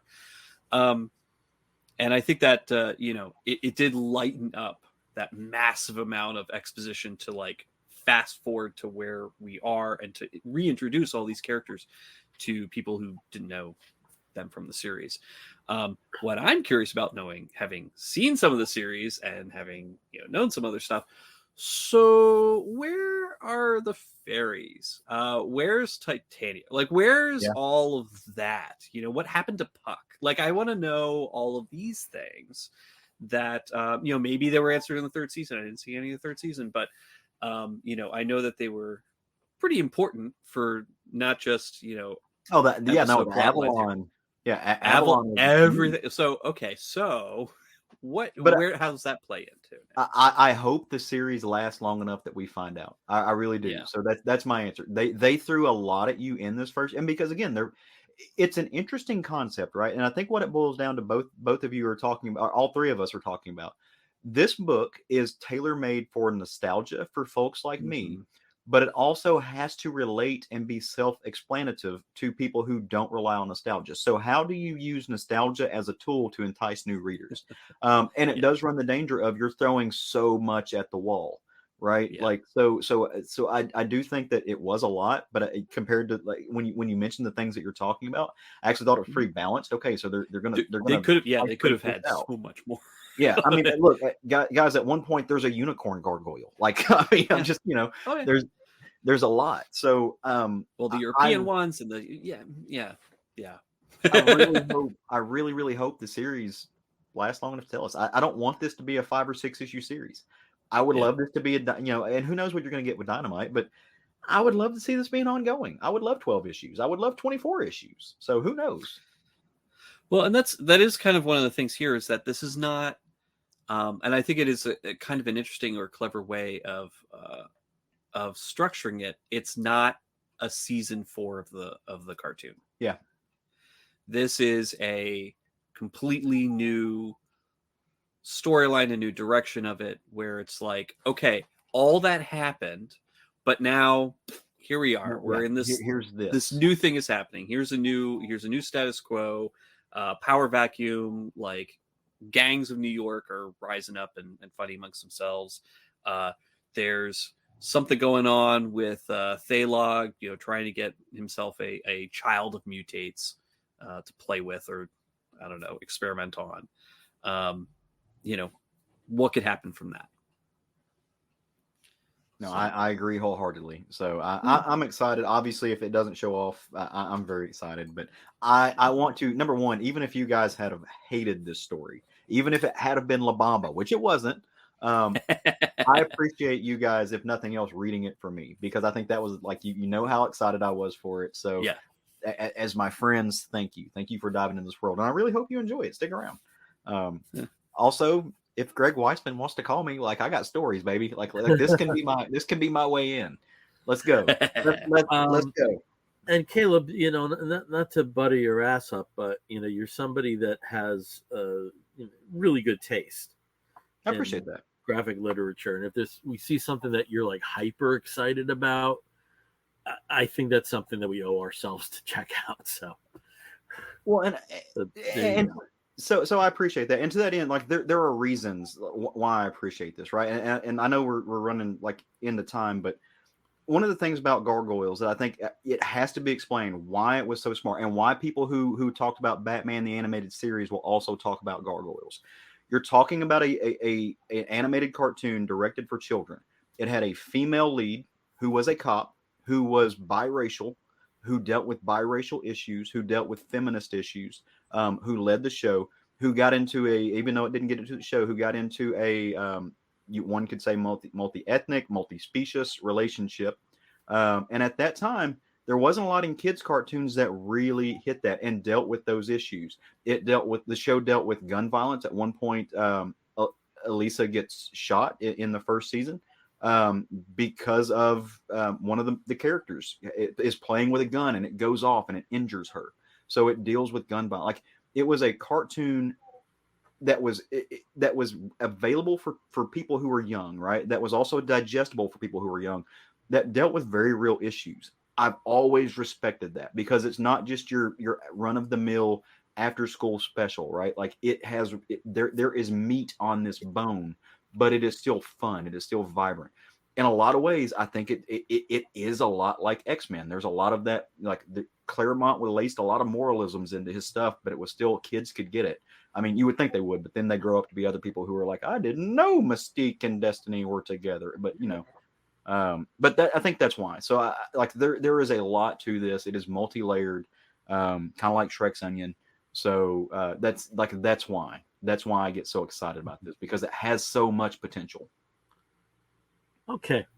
I will talk about a book, and then I think we each have another book to talk about. We'll probably do that very quickly, but I think we'll be good there. The book that I wanted to talk about, and unfortunately I'm going to have to spoil a lot with this, but it's all over the place, so you'll know about this. Batman Superman World's Finest 10, and if this doesn't look like the normal cover, it's because it's not. It's because it is a variant Christmas cover with the denizens of the Batman and Superman families having a Christmas party in the Batcave with Paul McCartney. So, and I do think if there really was a Superman, he would be friends with Paul McCartney. Oh, absolutely. There's something just that's so real about that. But going over to the story, at least in this point in time, I don't know if this is going to be the plan for the entirety of his run, but the stories that are part of World's Finest take place a little bit earlier in Superman and Batman's relationship as a team. And over the last few issues, we've had Boy Thunder, not Boy Wonder, but Boy Thunder, who is a sidekick of Superman. And we've never really seen this character prior to. We have seen his costume, though, in that it's very much like a character Nova, who actually turned out to be Superman in disguise in an early World's Finest story, and then was repurposed. And, naturally there is a little bit of a complication in DC calling a character Nova at this point. But this character, David, who has a very similar origin to Superman in that his parents had him escape his world and he came to ours. He's developing his powers. Batman brings in the Teen Titans to help him along in finding his way. And just as there's a team up of Superman and Batman, the story also has a team up of Joker and the Key. And the Key sees that this character David is the key to the multiverse. So that opens up a whole other layer to this story. But the big question was, who was David? You have a number of references in interviews over the last 2 months that Mark Waid was telling people that this is a character you've seen before. I was right and was wrong. Okay, and you had mentioned our friend Hassan before, and we had a conversation about this. So here's the spoiler. It's a Magog from Kingdom Come. Okay, there's the spoiler, which makes perfect sense. Also, a project that was written by Mark Waid, but I thought it was going to be the Magog that was part of the JSA toward the end of the Justice Society of America run. That Magog. Because he was named David. And even though his backstory was that he was a descendant of Franklin Delano Roosevelt, there was some mysterious circumstances around that. So I did think that was how they were going to tie this in. But no, you get a very fucking Kingdom Come feel at the end there. So really, my other question, because just simply because it was also another Waid project, and the link was Supernova from 52. That was the other character I thought it might be, because we really know like almost bupkis about that character. But at the end of the story, you see David is about to kill the Joker. The other people are stopping. They always stop him. Mm-hmm. Just let him do it. And I'd love it to be like just like a nothing character. Like Airwave is the one that kills, Joker. That's what I would like. Where it's like Batman just like, you know what? I'm tired. Well, we all know that there's spare Jokers out there anyway. But I thought the flash forward was really interesting. Whether it's in David's head or not, we don't know till the next issue. But mystery solved. And in terms of widescreen comic storytelling, I thought that structure was basically perfected by the Authority and the Ultimates. Mm-hmm. I thought that was kind of the best examples of that. I thought, even though there were some attempts during New 52, they never got it quite right. They got some other things right, but they never got that aspect right for Justice League in particular. But I do think that Waid is pretty good in working in widescreen formatting. And, with this particular story, it takes a darker turn, yet at the same token, it doesn't feel like a massive disruption to the previous issue. So Batman Superman World's Finest 10, get the previous issues. Mark Waid loves Superman to death, and anytime that I have the opportunity to read works along those lines, I will. And this was one that really didn't disappoint at all. So I haven't read this issue, but as far as did I spoil that for you? I'm so sorry. No. The internet did the internet beat you to that, so I already knew. So I'm glad. Okay, yeah, no, it's fine. I thought it was around enough. So the best way to describe Mark Waid's World's Finest, like, this book is exuberant. It really is exuberant. I love the relationship between Batman and Superman, between Bruce and Clark, and this showcases so much of that. Yeah. I just think it's great. Like, I just smile when I read this book. Yeah, it feels like he's injecting Batman into the Donner films. Yeah, right. Exactly. Yeah, it's Mark Waid's the perfect vehicle for that kind of just love of everything. So I love that he tied it back into some of his biggest works. Like, it makes it feel fun, like it matters. Yeah. And also, what he did with bringing the Doom Patrol in the first arc, and it's the classic Doom Patrol, but you still see this still fucked up as shit. Even though it is like the Silver Age, effective concept. I'm really enjoying the series. I'm so excited for what's down the pike with Superman. I know I talked about it last time, but I'm. Waid isn't really part of the Johnson Taylor mix right now. And he's not part of the action when action reformats into 3 separate storylines, but it definitely feels like a companion to it, and it could fit maybe right that's in. the best way of having the series work at a different particular point in time in their careers. Probably might be best. But I would like to see him do like a current story too. Cool. I'd love to see him write John Kent. I'd love to see what he does with that. Give Mark Waid Super Sons. Let him do John and Damian. Yeah. Like, I think that would be fun. Like, as a follow up to this. Yeah. But I did want to ask you, Bill. So you and our friend Hassan are kind of my go-tos when it and David Price are my go-tos for DC continuity. And you read all of DC. So I'm reading a select few DC books. I'm reading a lot of DC right now, but I'm not reading Dark Crisis, and I'm not reading the things that tie into Dark Crisis. Mm-hmm. So how much does this play into Dark Crisis, if any at all? And what's about to happen? Like, I keep hearing these rumblings of this is going to reset it's going to expand the universe now. Like, what's going on? Because I'm not reading those books, and I'm not seeing it, but I think there are seeds being planted just by virtue of Mark Waid being the writer on Batman versus Robin, and which is going to tie directly into Lazarus Planet.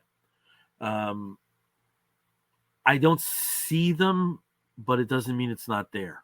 Right. And there are some writers that are good at sowing seeds, and you don't see them through the soil, and some the seeds are sticking out. And Wade's fairly good at being covert in some aspects. So if there are things that are feeding into some of the bigger plans, I don't think they're overt enough that it's distracting. Gotcha. So, well, we'll see. I mean, if Pandora shows up in the background of something, then Pandora's dead, dude. I know she's been dead for at least 2-3 years now. She's dead. Where did they brought her back in Super Sons? Yeah, the last Super Sons arc. Pandora showed up and showed out. That's right. But it was also a time travel thing. So yeah, it was a time travel. I mean, that was the thing with that was. I forgot she was in that. In a meta form. She died in Rebirth, the first Rebirth issue. Yeah, she got like disintegrated. Yeah, just like the doorway new opened up her 52. head. All gone. Oh god! Forget everything from the past 8 years. So So well, cool. All right, well, let's do a speed round with other things you're reading that you're enjoying, and then we'll get to the wrap up of the show. So, Steve, why don't you show us something else? So I was thinking about actually talking about Batman Spawn #1. Kind of as a redo, maybe, of the original Spawn Batman crossover from 20 years ago, 30 years ago. It's 27 or so, yeah. Yeah, it was like mid 90s. I tried finding like my copy. I know I have a copy somewhere buried in old long boxes and short boxes, but I'm not talking about that one. Instead, I'm talking about. Was it pretty at least? It's gorgeous. Okay, Gorgeous that's all I book. want to hear. That's all. That's the most I can expect. Talking about colors, I mean, like color, gorgeous book. Okay, good. That's about it. So I'm going to talk about Dawn Attack, the latest Frank Frazetta sort of expansion on his artwork into story, like full story form, that Opus has been putting out. So I've been a huge fan of Frank Frazetta's Death Dealer. It's been so good. It's very much like a dark Conan, just a dark fantasy twisted, but also kind of funny in many parts. Dawn Attack looks to be in a very similar vein. I mean, you take the inspiration, of course, is Frazetta's art specifically, and they do have the original. So this is the original that they're referencing here. Yep. And so essentially they just from that piece of art, they are writing out just a whole backstory for that character, where she comes from, what she's doing, what her motivation is. And the script this time is Jody Hauser, as well as Eric Campbell working together. Art is by Diego Yapor and Dan McDade. And it is fantastic. It's a little bit, at this point, we're not really sure what happened, but Dawn and like her whole, the princess, and her people are stuck on what seems to be a pretty primitive world. They have a fortress that they're keeping themselves safe with, but their food is running out. Their ability to keep themselves safe is a little bit tenuous, and these evil, creatures, these sort of ape men, mutant ape men, are coming closer. And the one person that's missing is the king. So, the princess's father has been missing for 2 years. He was trying to find a way to save his people and disappeared. And so her motivation now is to try and find him. And she's trying to keep her people together until he returns. But thankfully, with the help of her lover / general and his sister, who is, of course, a massive genius, she found a working attack ship, which is, again, kind of the mix of fantasy and high sci-fi here. They find an attack ship that will allow her to leave the planet and go out into the galaxy to try and find her father. And, either his battle cruiser or maybe something else that can possibly save her people. And it's just a really cool story. I mean, again, they're just going off of these beautiful pieces of Frazetta art that are just classic. I mean, you can see him painted on a van in 1973. Mm-hmm. Like, it's that kind of, that kind of art, that high fantasy mixed with like heavy metal style, sort of sci-fi or whatever. Just very beautiful, kind of like very, European comics, or metal album cover art in the 80s. Like all of that just ties in together. And taking that and making a story that's readable, that's fun, that's exciting.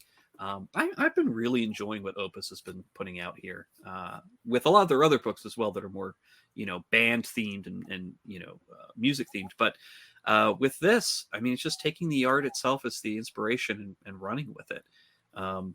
So yeah, pick it up if you've been reading Death Dealer. Pick this up too. It's fun. It's a fun companion book, even though it has nothing to do with Death Dealer, but it's still similar concept, just done cool. So okay, over to Caleb. Tell us about another book there. So. All right, I'm gonna bounce over to Image, and the book came out the past 2 weeks that I really enjoyed. I fell in love with. I'm intrigued by it, and I picked it up on a whim because I like the writer, and it's written by W. Maxwell Prince, who wrote a book called Nowhere not too long ago, and I loved it so much I had to reach out and buy a page from it. So it's a similar vein with this. Like I want some of the art from it. But pencils and inks are by Martin Morazzo, colors by Matt Lopes, and then backup colors by Chris O'Halloran. There's a little story in the back. Letters by Good Old Neon. I don't know who Good Old Neon is, but great job. You lettered the hell out of the letters. Congrats. No, I'm not. Yeah, I'm not meaning to diminish that in any way. They did a really good job. So it was a fun book. I like W. Maxwell Prince because he's kind of a surrealist writer. If you read Road to Nowhere, same. It's weird. It's spectral. There's all kinds of things happening. This book is no different. So what happens in this book? Well, there's a gentleman giving a tour through the Louvre, and of course everybody's coming up on, what do you think about the Louvre? You think about the Mona Lisa, this gorgeous piece of art, very small, but they're getting ready to take pictures of it. When all of a sudden somebody's like, well, hey, I thought both of her eyes are supposed to be open, and they turn around and look at it, and Mona Lisa's winking. What this leads to is a detective getting called in, and this detective is part of this art investigative phenomenon team. And things have been happening all over the world. Somewhere over in, Tulsa, somebody who was obsessed by Cézanne got murdered, and there was this image carved into his chest. Somewhere else, another murder happened. Two individuals were fighting over a Warhol-esque painting, and one of them had the same symbol. So there is this phenomenon happening. So they have to call in this art paranormal detective, so to speak, and it's this individual that they lovingly call Art Brut, and that is the name of the comic. Art Brut, so named. So really fun play on words. Art Brut is a person. He is at the moment where they go to get him, he is stuck inside an asylum for the mentally insane, and he is being overly medicated to keep him calm or whatever, to just subdue whatever goes on in his brain when it happens. But he's painting when they walk in, and he's explaining that, well, hey, look, this is me writing the whirls, and it shows him inside a very Van Gogh-esque Starry Night depiction where he's writing these things. And they're like, well, hey, we need your help. Only you can do this. And he was like, well, yeah, but in order to do this, you're going to have to get me off of these meds and just let me loose on it. I need to go to the Louvre. And so they do the paperwork, and now the great paranormal art detective Art Brut is on the case. Meanwhile, while all this is going down, we go to a quiet little countryside where a mother is driving her son to his new school. And the son is... I don't know how else to put it, and I'm sorry if this sounds insensitive. I don't mean it to be, but he's depicted as autistic. He's on some level on the spectrum. He's not answering to his own name. He won't do these things. He's just sitting there drawing. And while they're writing down there, they show one of his drawings, and it's a very, very good depiction of Picasso. And as they pass a field, and the kid's depicted to be like 8, maybe 9, like he's he should be very much into where he can do certain things. And she's asking him as they pass this field full of these little cows, and she's like, what sound does a cow make? It was very something you would ask a toddler, and this is not a toddler, and he doesn't say anything, and she gets his attention finally, and he says moo, and he holds up a picture, a drawing of a cow that he just whipped together while he's on the road. But then it shows the countryside, and those cows are all dead. So there's something here, like there's something to that. They go back to the Louvre. The detective has got Art Brut in the mix, and they are looking at the crime scene. They're going to where the Mona Lisa was, and they're looking at how she's winking. The individual who is giving the tour and the first comes up to him and is like, dude, I studied you like in college. I'm like the expert. Like, obviously I give these tours, but I love you. Right about that time, bullet, cranium, explosion, brain, guy's dead. And you turn around and there is a devious mastermind criminal who's very much just Andy Warhol. I don't know if you guys can see that or not. And all kinds of hijinks ensue. Shots get fired. Art Brut grabs a detective. They dive into the Mona Lisa. Very much an Inception kind of thing. Just kind of really cool notion. And he takes her inside the world behind the canvas where they have to figure things out from there. book ends with mom and kid going in there, and he's happy at his new school, and he's getting to draw. But we all know there's going to tie in to be some supernatural elements to it here. Again, I like surrealist comics. I like this kind of world. I like these things that, that show you the ripples and the magic that can be in comics. This is very cool. It's produced by Image. Check out Art Brut. W. Maxwell Prince is becoming really, really one of my top tier writers, even though he's got a very limited, small amount in his library. And the backup story that's colored by Chris O'Halloran, Art Brut has a little mannequin called Manny, and it's the adventures of Art Brut and the mannequin. So check this out. This is going to be fun stuff. Really, really excited to see what folks think about this. Okay. So if you regularly watch the show, I usually have a bunch of short boxes behind me. They're gone. But in the process of logging them and getting them into the bunker, I came across a lot of books that I never read, that I meant to, and they stockpiled. And one of them is a series called Saucer State from IDW. And if the saucer part is somewhat familiar to Vertigo fans, it's because this series started life as Saucer Country, written by Paul Cornell with art by, what Kelly is he? Ryan Kelly. Sorry about that. Almost said Tom Kelly. Jesus. Saucer Country dealt with Arcadia Alvarado, who at the time was the governor of New Mexico and of Hispanic origin. And she and her husband at the time, by the time the series is in motion, he's actually her ex-husband, were abducted by a UFO. And a lot of strange things have happened since that time, particularly to the ex-husband. And that has motivated Arcadia to try to find out what happened. In the process of this, she came across a ufologist by the name of Joshua Kidd. And if you read the original Saucer Country, a lot of the action that took place was the unraveling of the mystery, which they never got to the bottom of. But Arcadia was pretty confident that she would know more, because by the end of the series, she was the Democratic nominee for the presidency of the United States.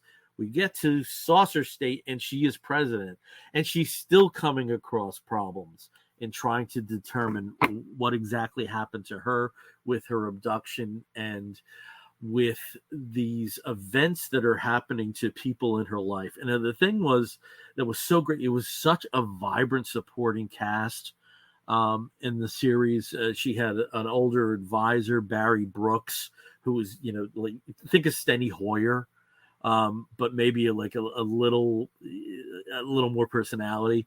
Chloe Saunders was her actually Republican, but her campaign manager, who was, always putting out fires. And for some reason, she was always advocating for her to tell people, there's so many people in this area of the country that are having these experiences, just be honest about it and you'll connect with them. So, so that was an underlying story. So where we are in Saucer State, again, she is president of the United States. She's trying to get more details. And as this happens, NASA determines that there actually is an interplanetary aircraft that will likely enter Earth's airspace within a year. And this sets people on all kinds of edge. There is a private organization called the Bluebirds that is very mysterious, that is recruiting people to be effectively an away team to meet up with whatever these inhabitants are. Her ex-husband is having more and more, whether they're hallucinations or visitations. There may be an earthbound explanation for all these strange occurrences, but as they keep trying to get to the bottom of this, they're encountering roadblocks.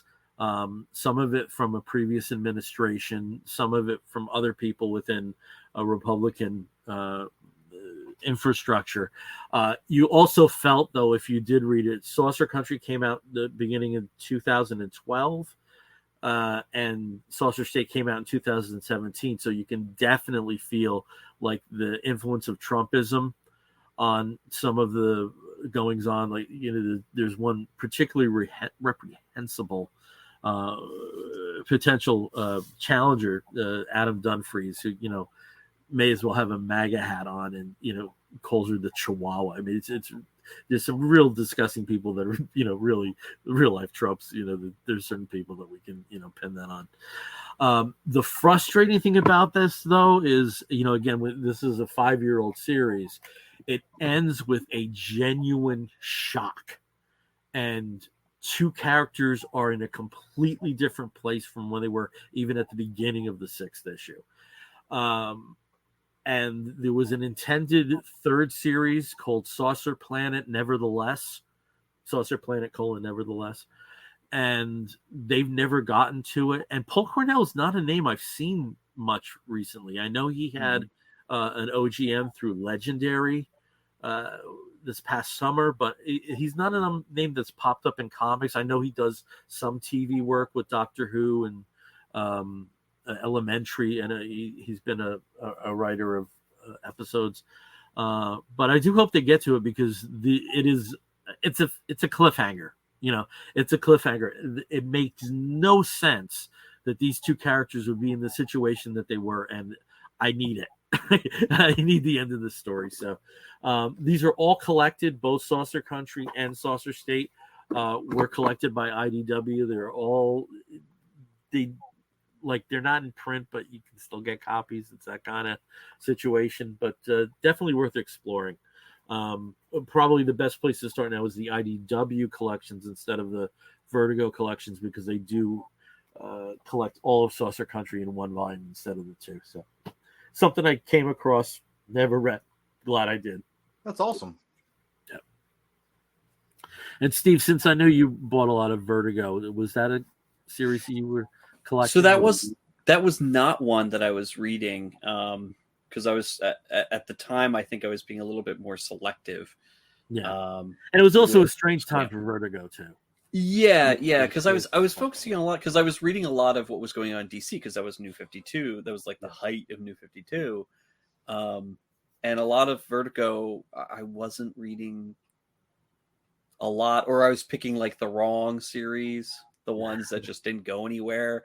Those are, and it was funny, Caleb, when you were talking about Art Brut, which I also always bring up Dominique Laveau, Voodoo Queen. I always bring that up.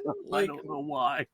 But when you were talking about Art Brut, because I picked up that first issue, but mostly because in my head I was like, did somebody try to continue Art Ops, which was another Vertigo book that came out kind of around, I think it was like 2015 or so. 2014, something like that. 2014, 2015, something like that. That was, it was Mike Allred, it was just very like weird, art related crimes where I think like the subjects of the art would come to life and like escape and do things. But I just, Vertigo had some really cool concepts, and then they had some stuff that just fizzled out. And I always, was so disappointed, especially in like the 20 teens, that I seem to have picked like all the ones that fizzled rather than the ones that kept going, for the most part. So there were some that I thought were great that had no notoriety, like Greatest Hits, where it was effectively, there was a group that was like the Beatles, but they were superheroes. So they occupied the section in our culture that the Beatles did. Probably the most notable one was probably Punk Rock Jesus. Yeah, Punk Rock Jesus was great. That was one that I loved. During that strange period where there was kind of,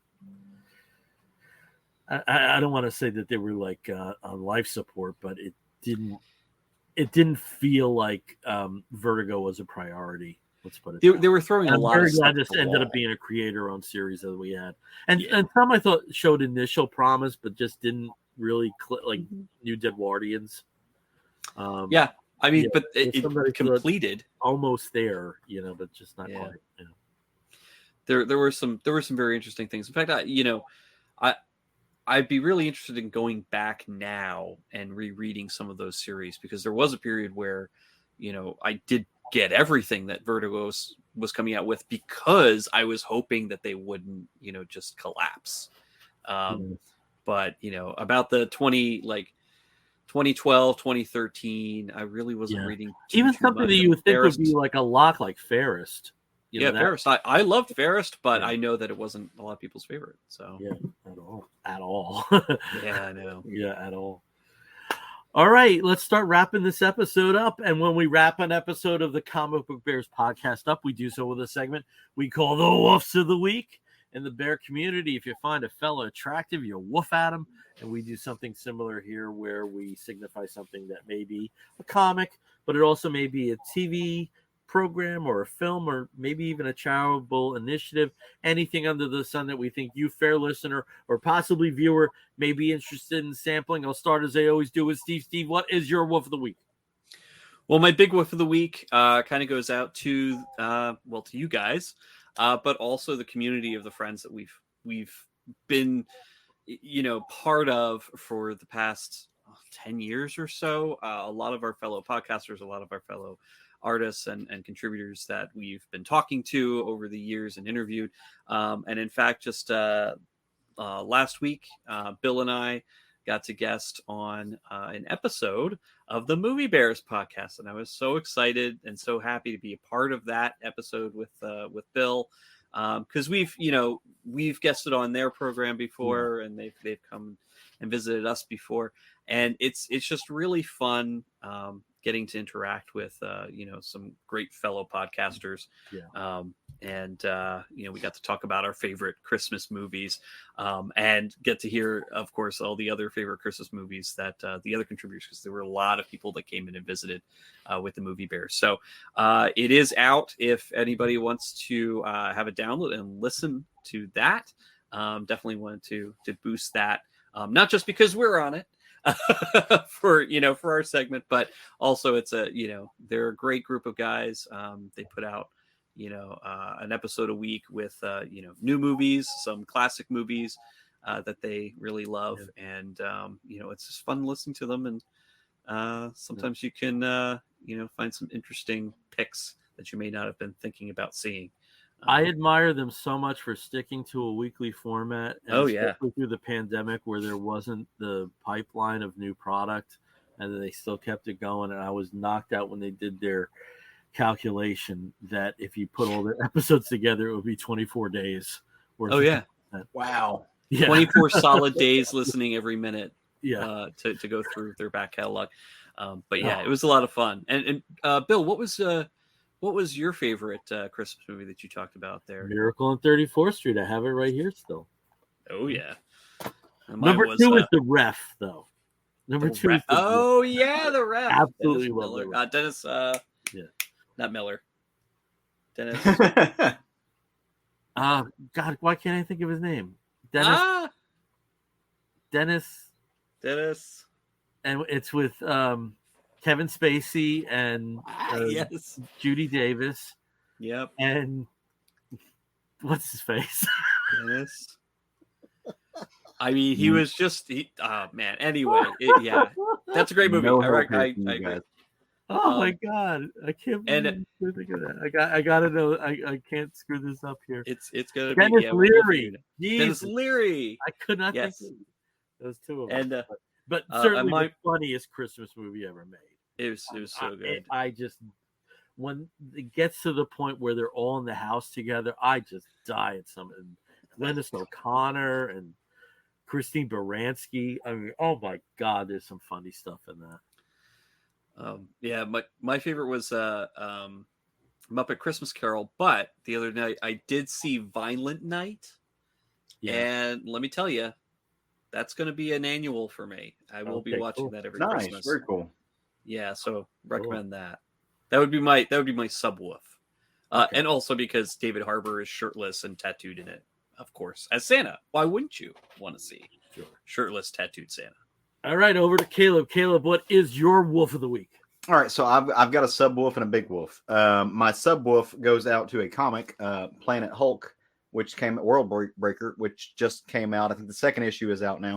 Is that an oversized or a regular thing? No, it's just regular size. Okay, it was just the angle I had. Yeah, no, I had it up close. Yeah. So I could. It almost looked like a British comic. So. It 1,000 years after Planet Hulk. What happens? Find out. Go read the comic. It's cool. I love it. I like the Hulk.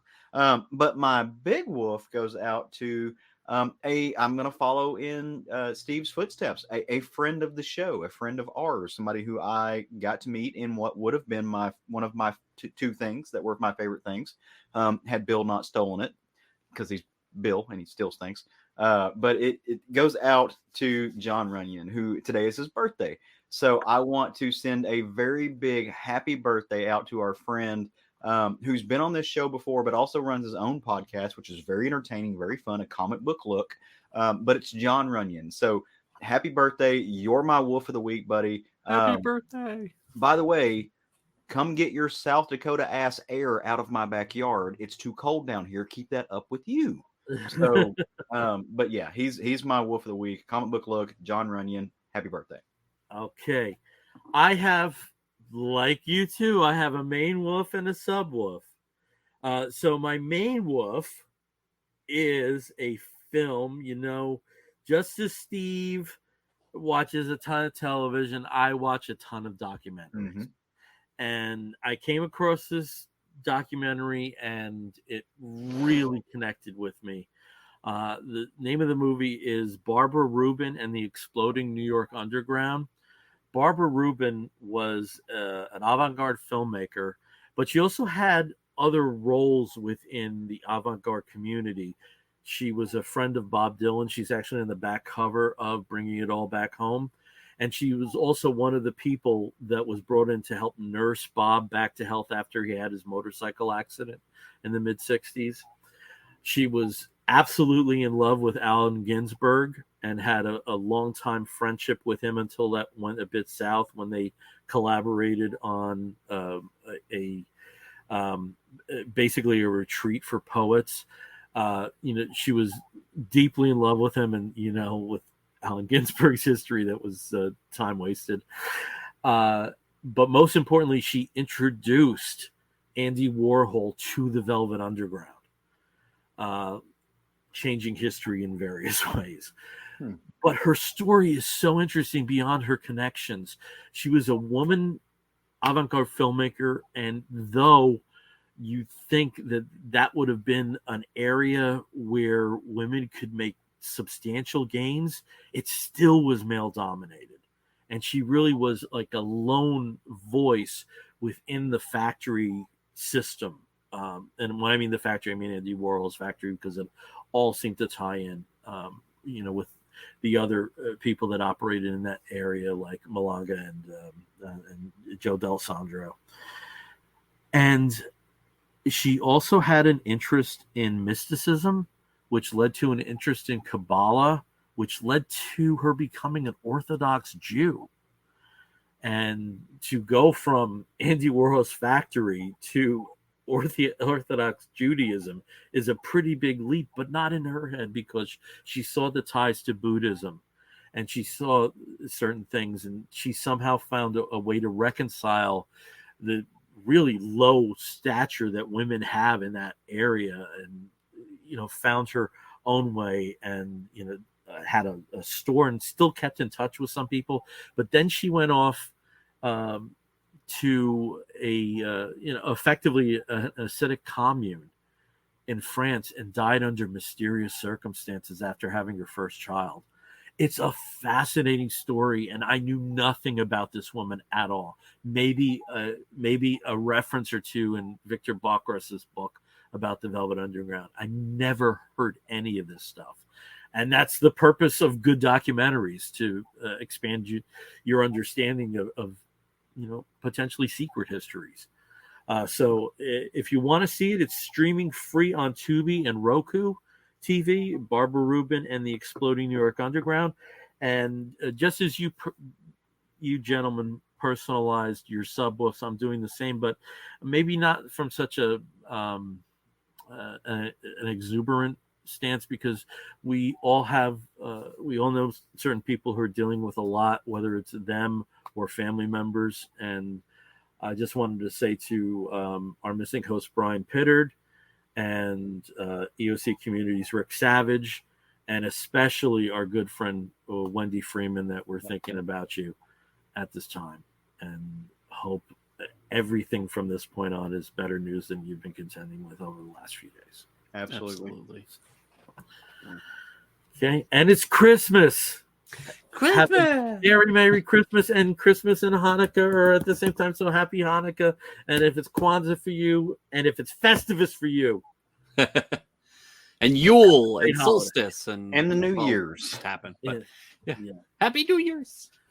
All right. Again, we are the Comic Book Bears podcast. You can find us on the Twitter and the Tumblr and the Instagram as Comic Book Bears. You can find us on the Facebook as Comic Book Bears podcast.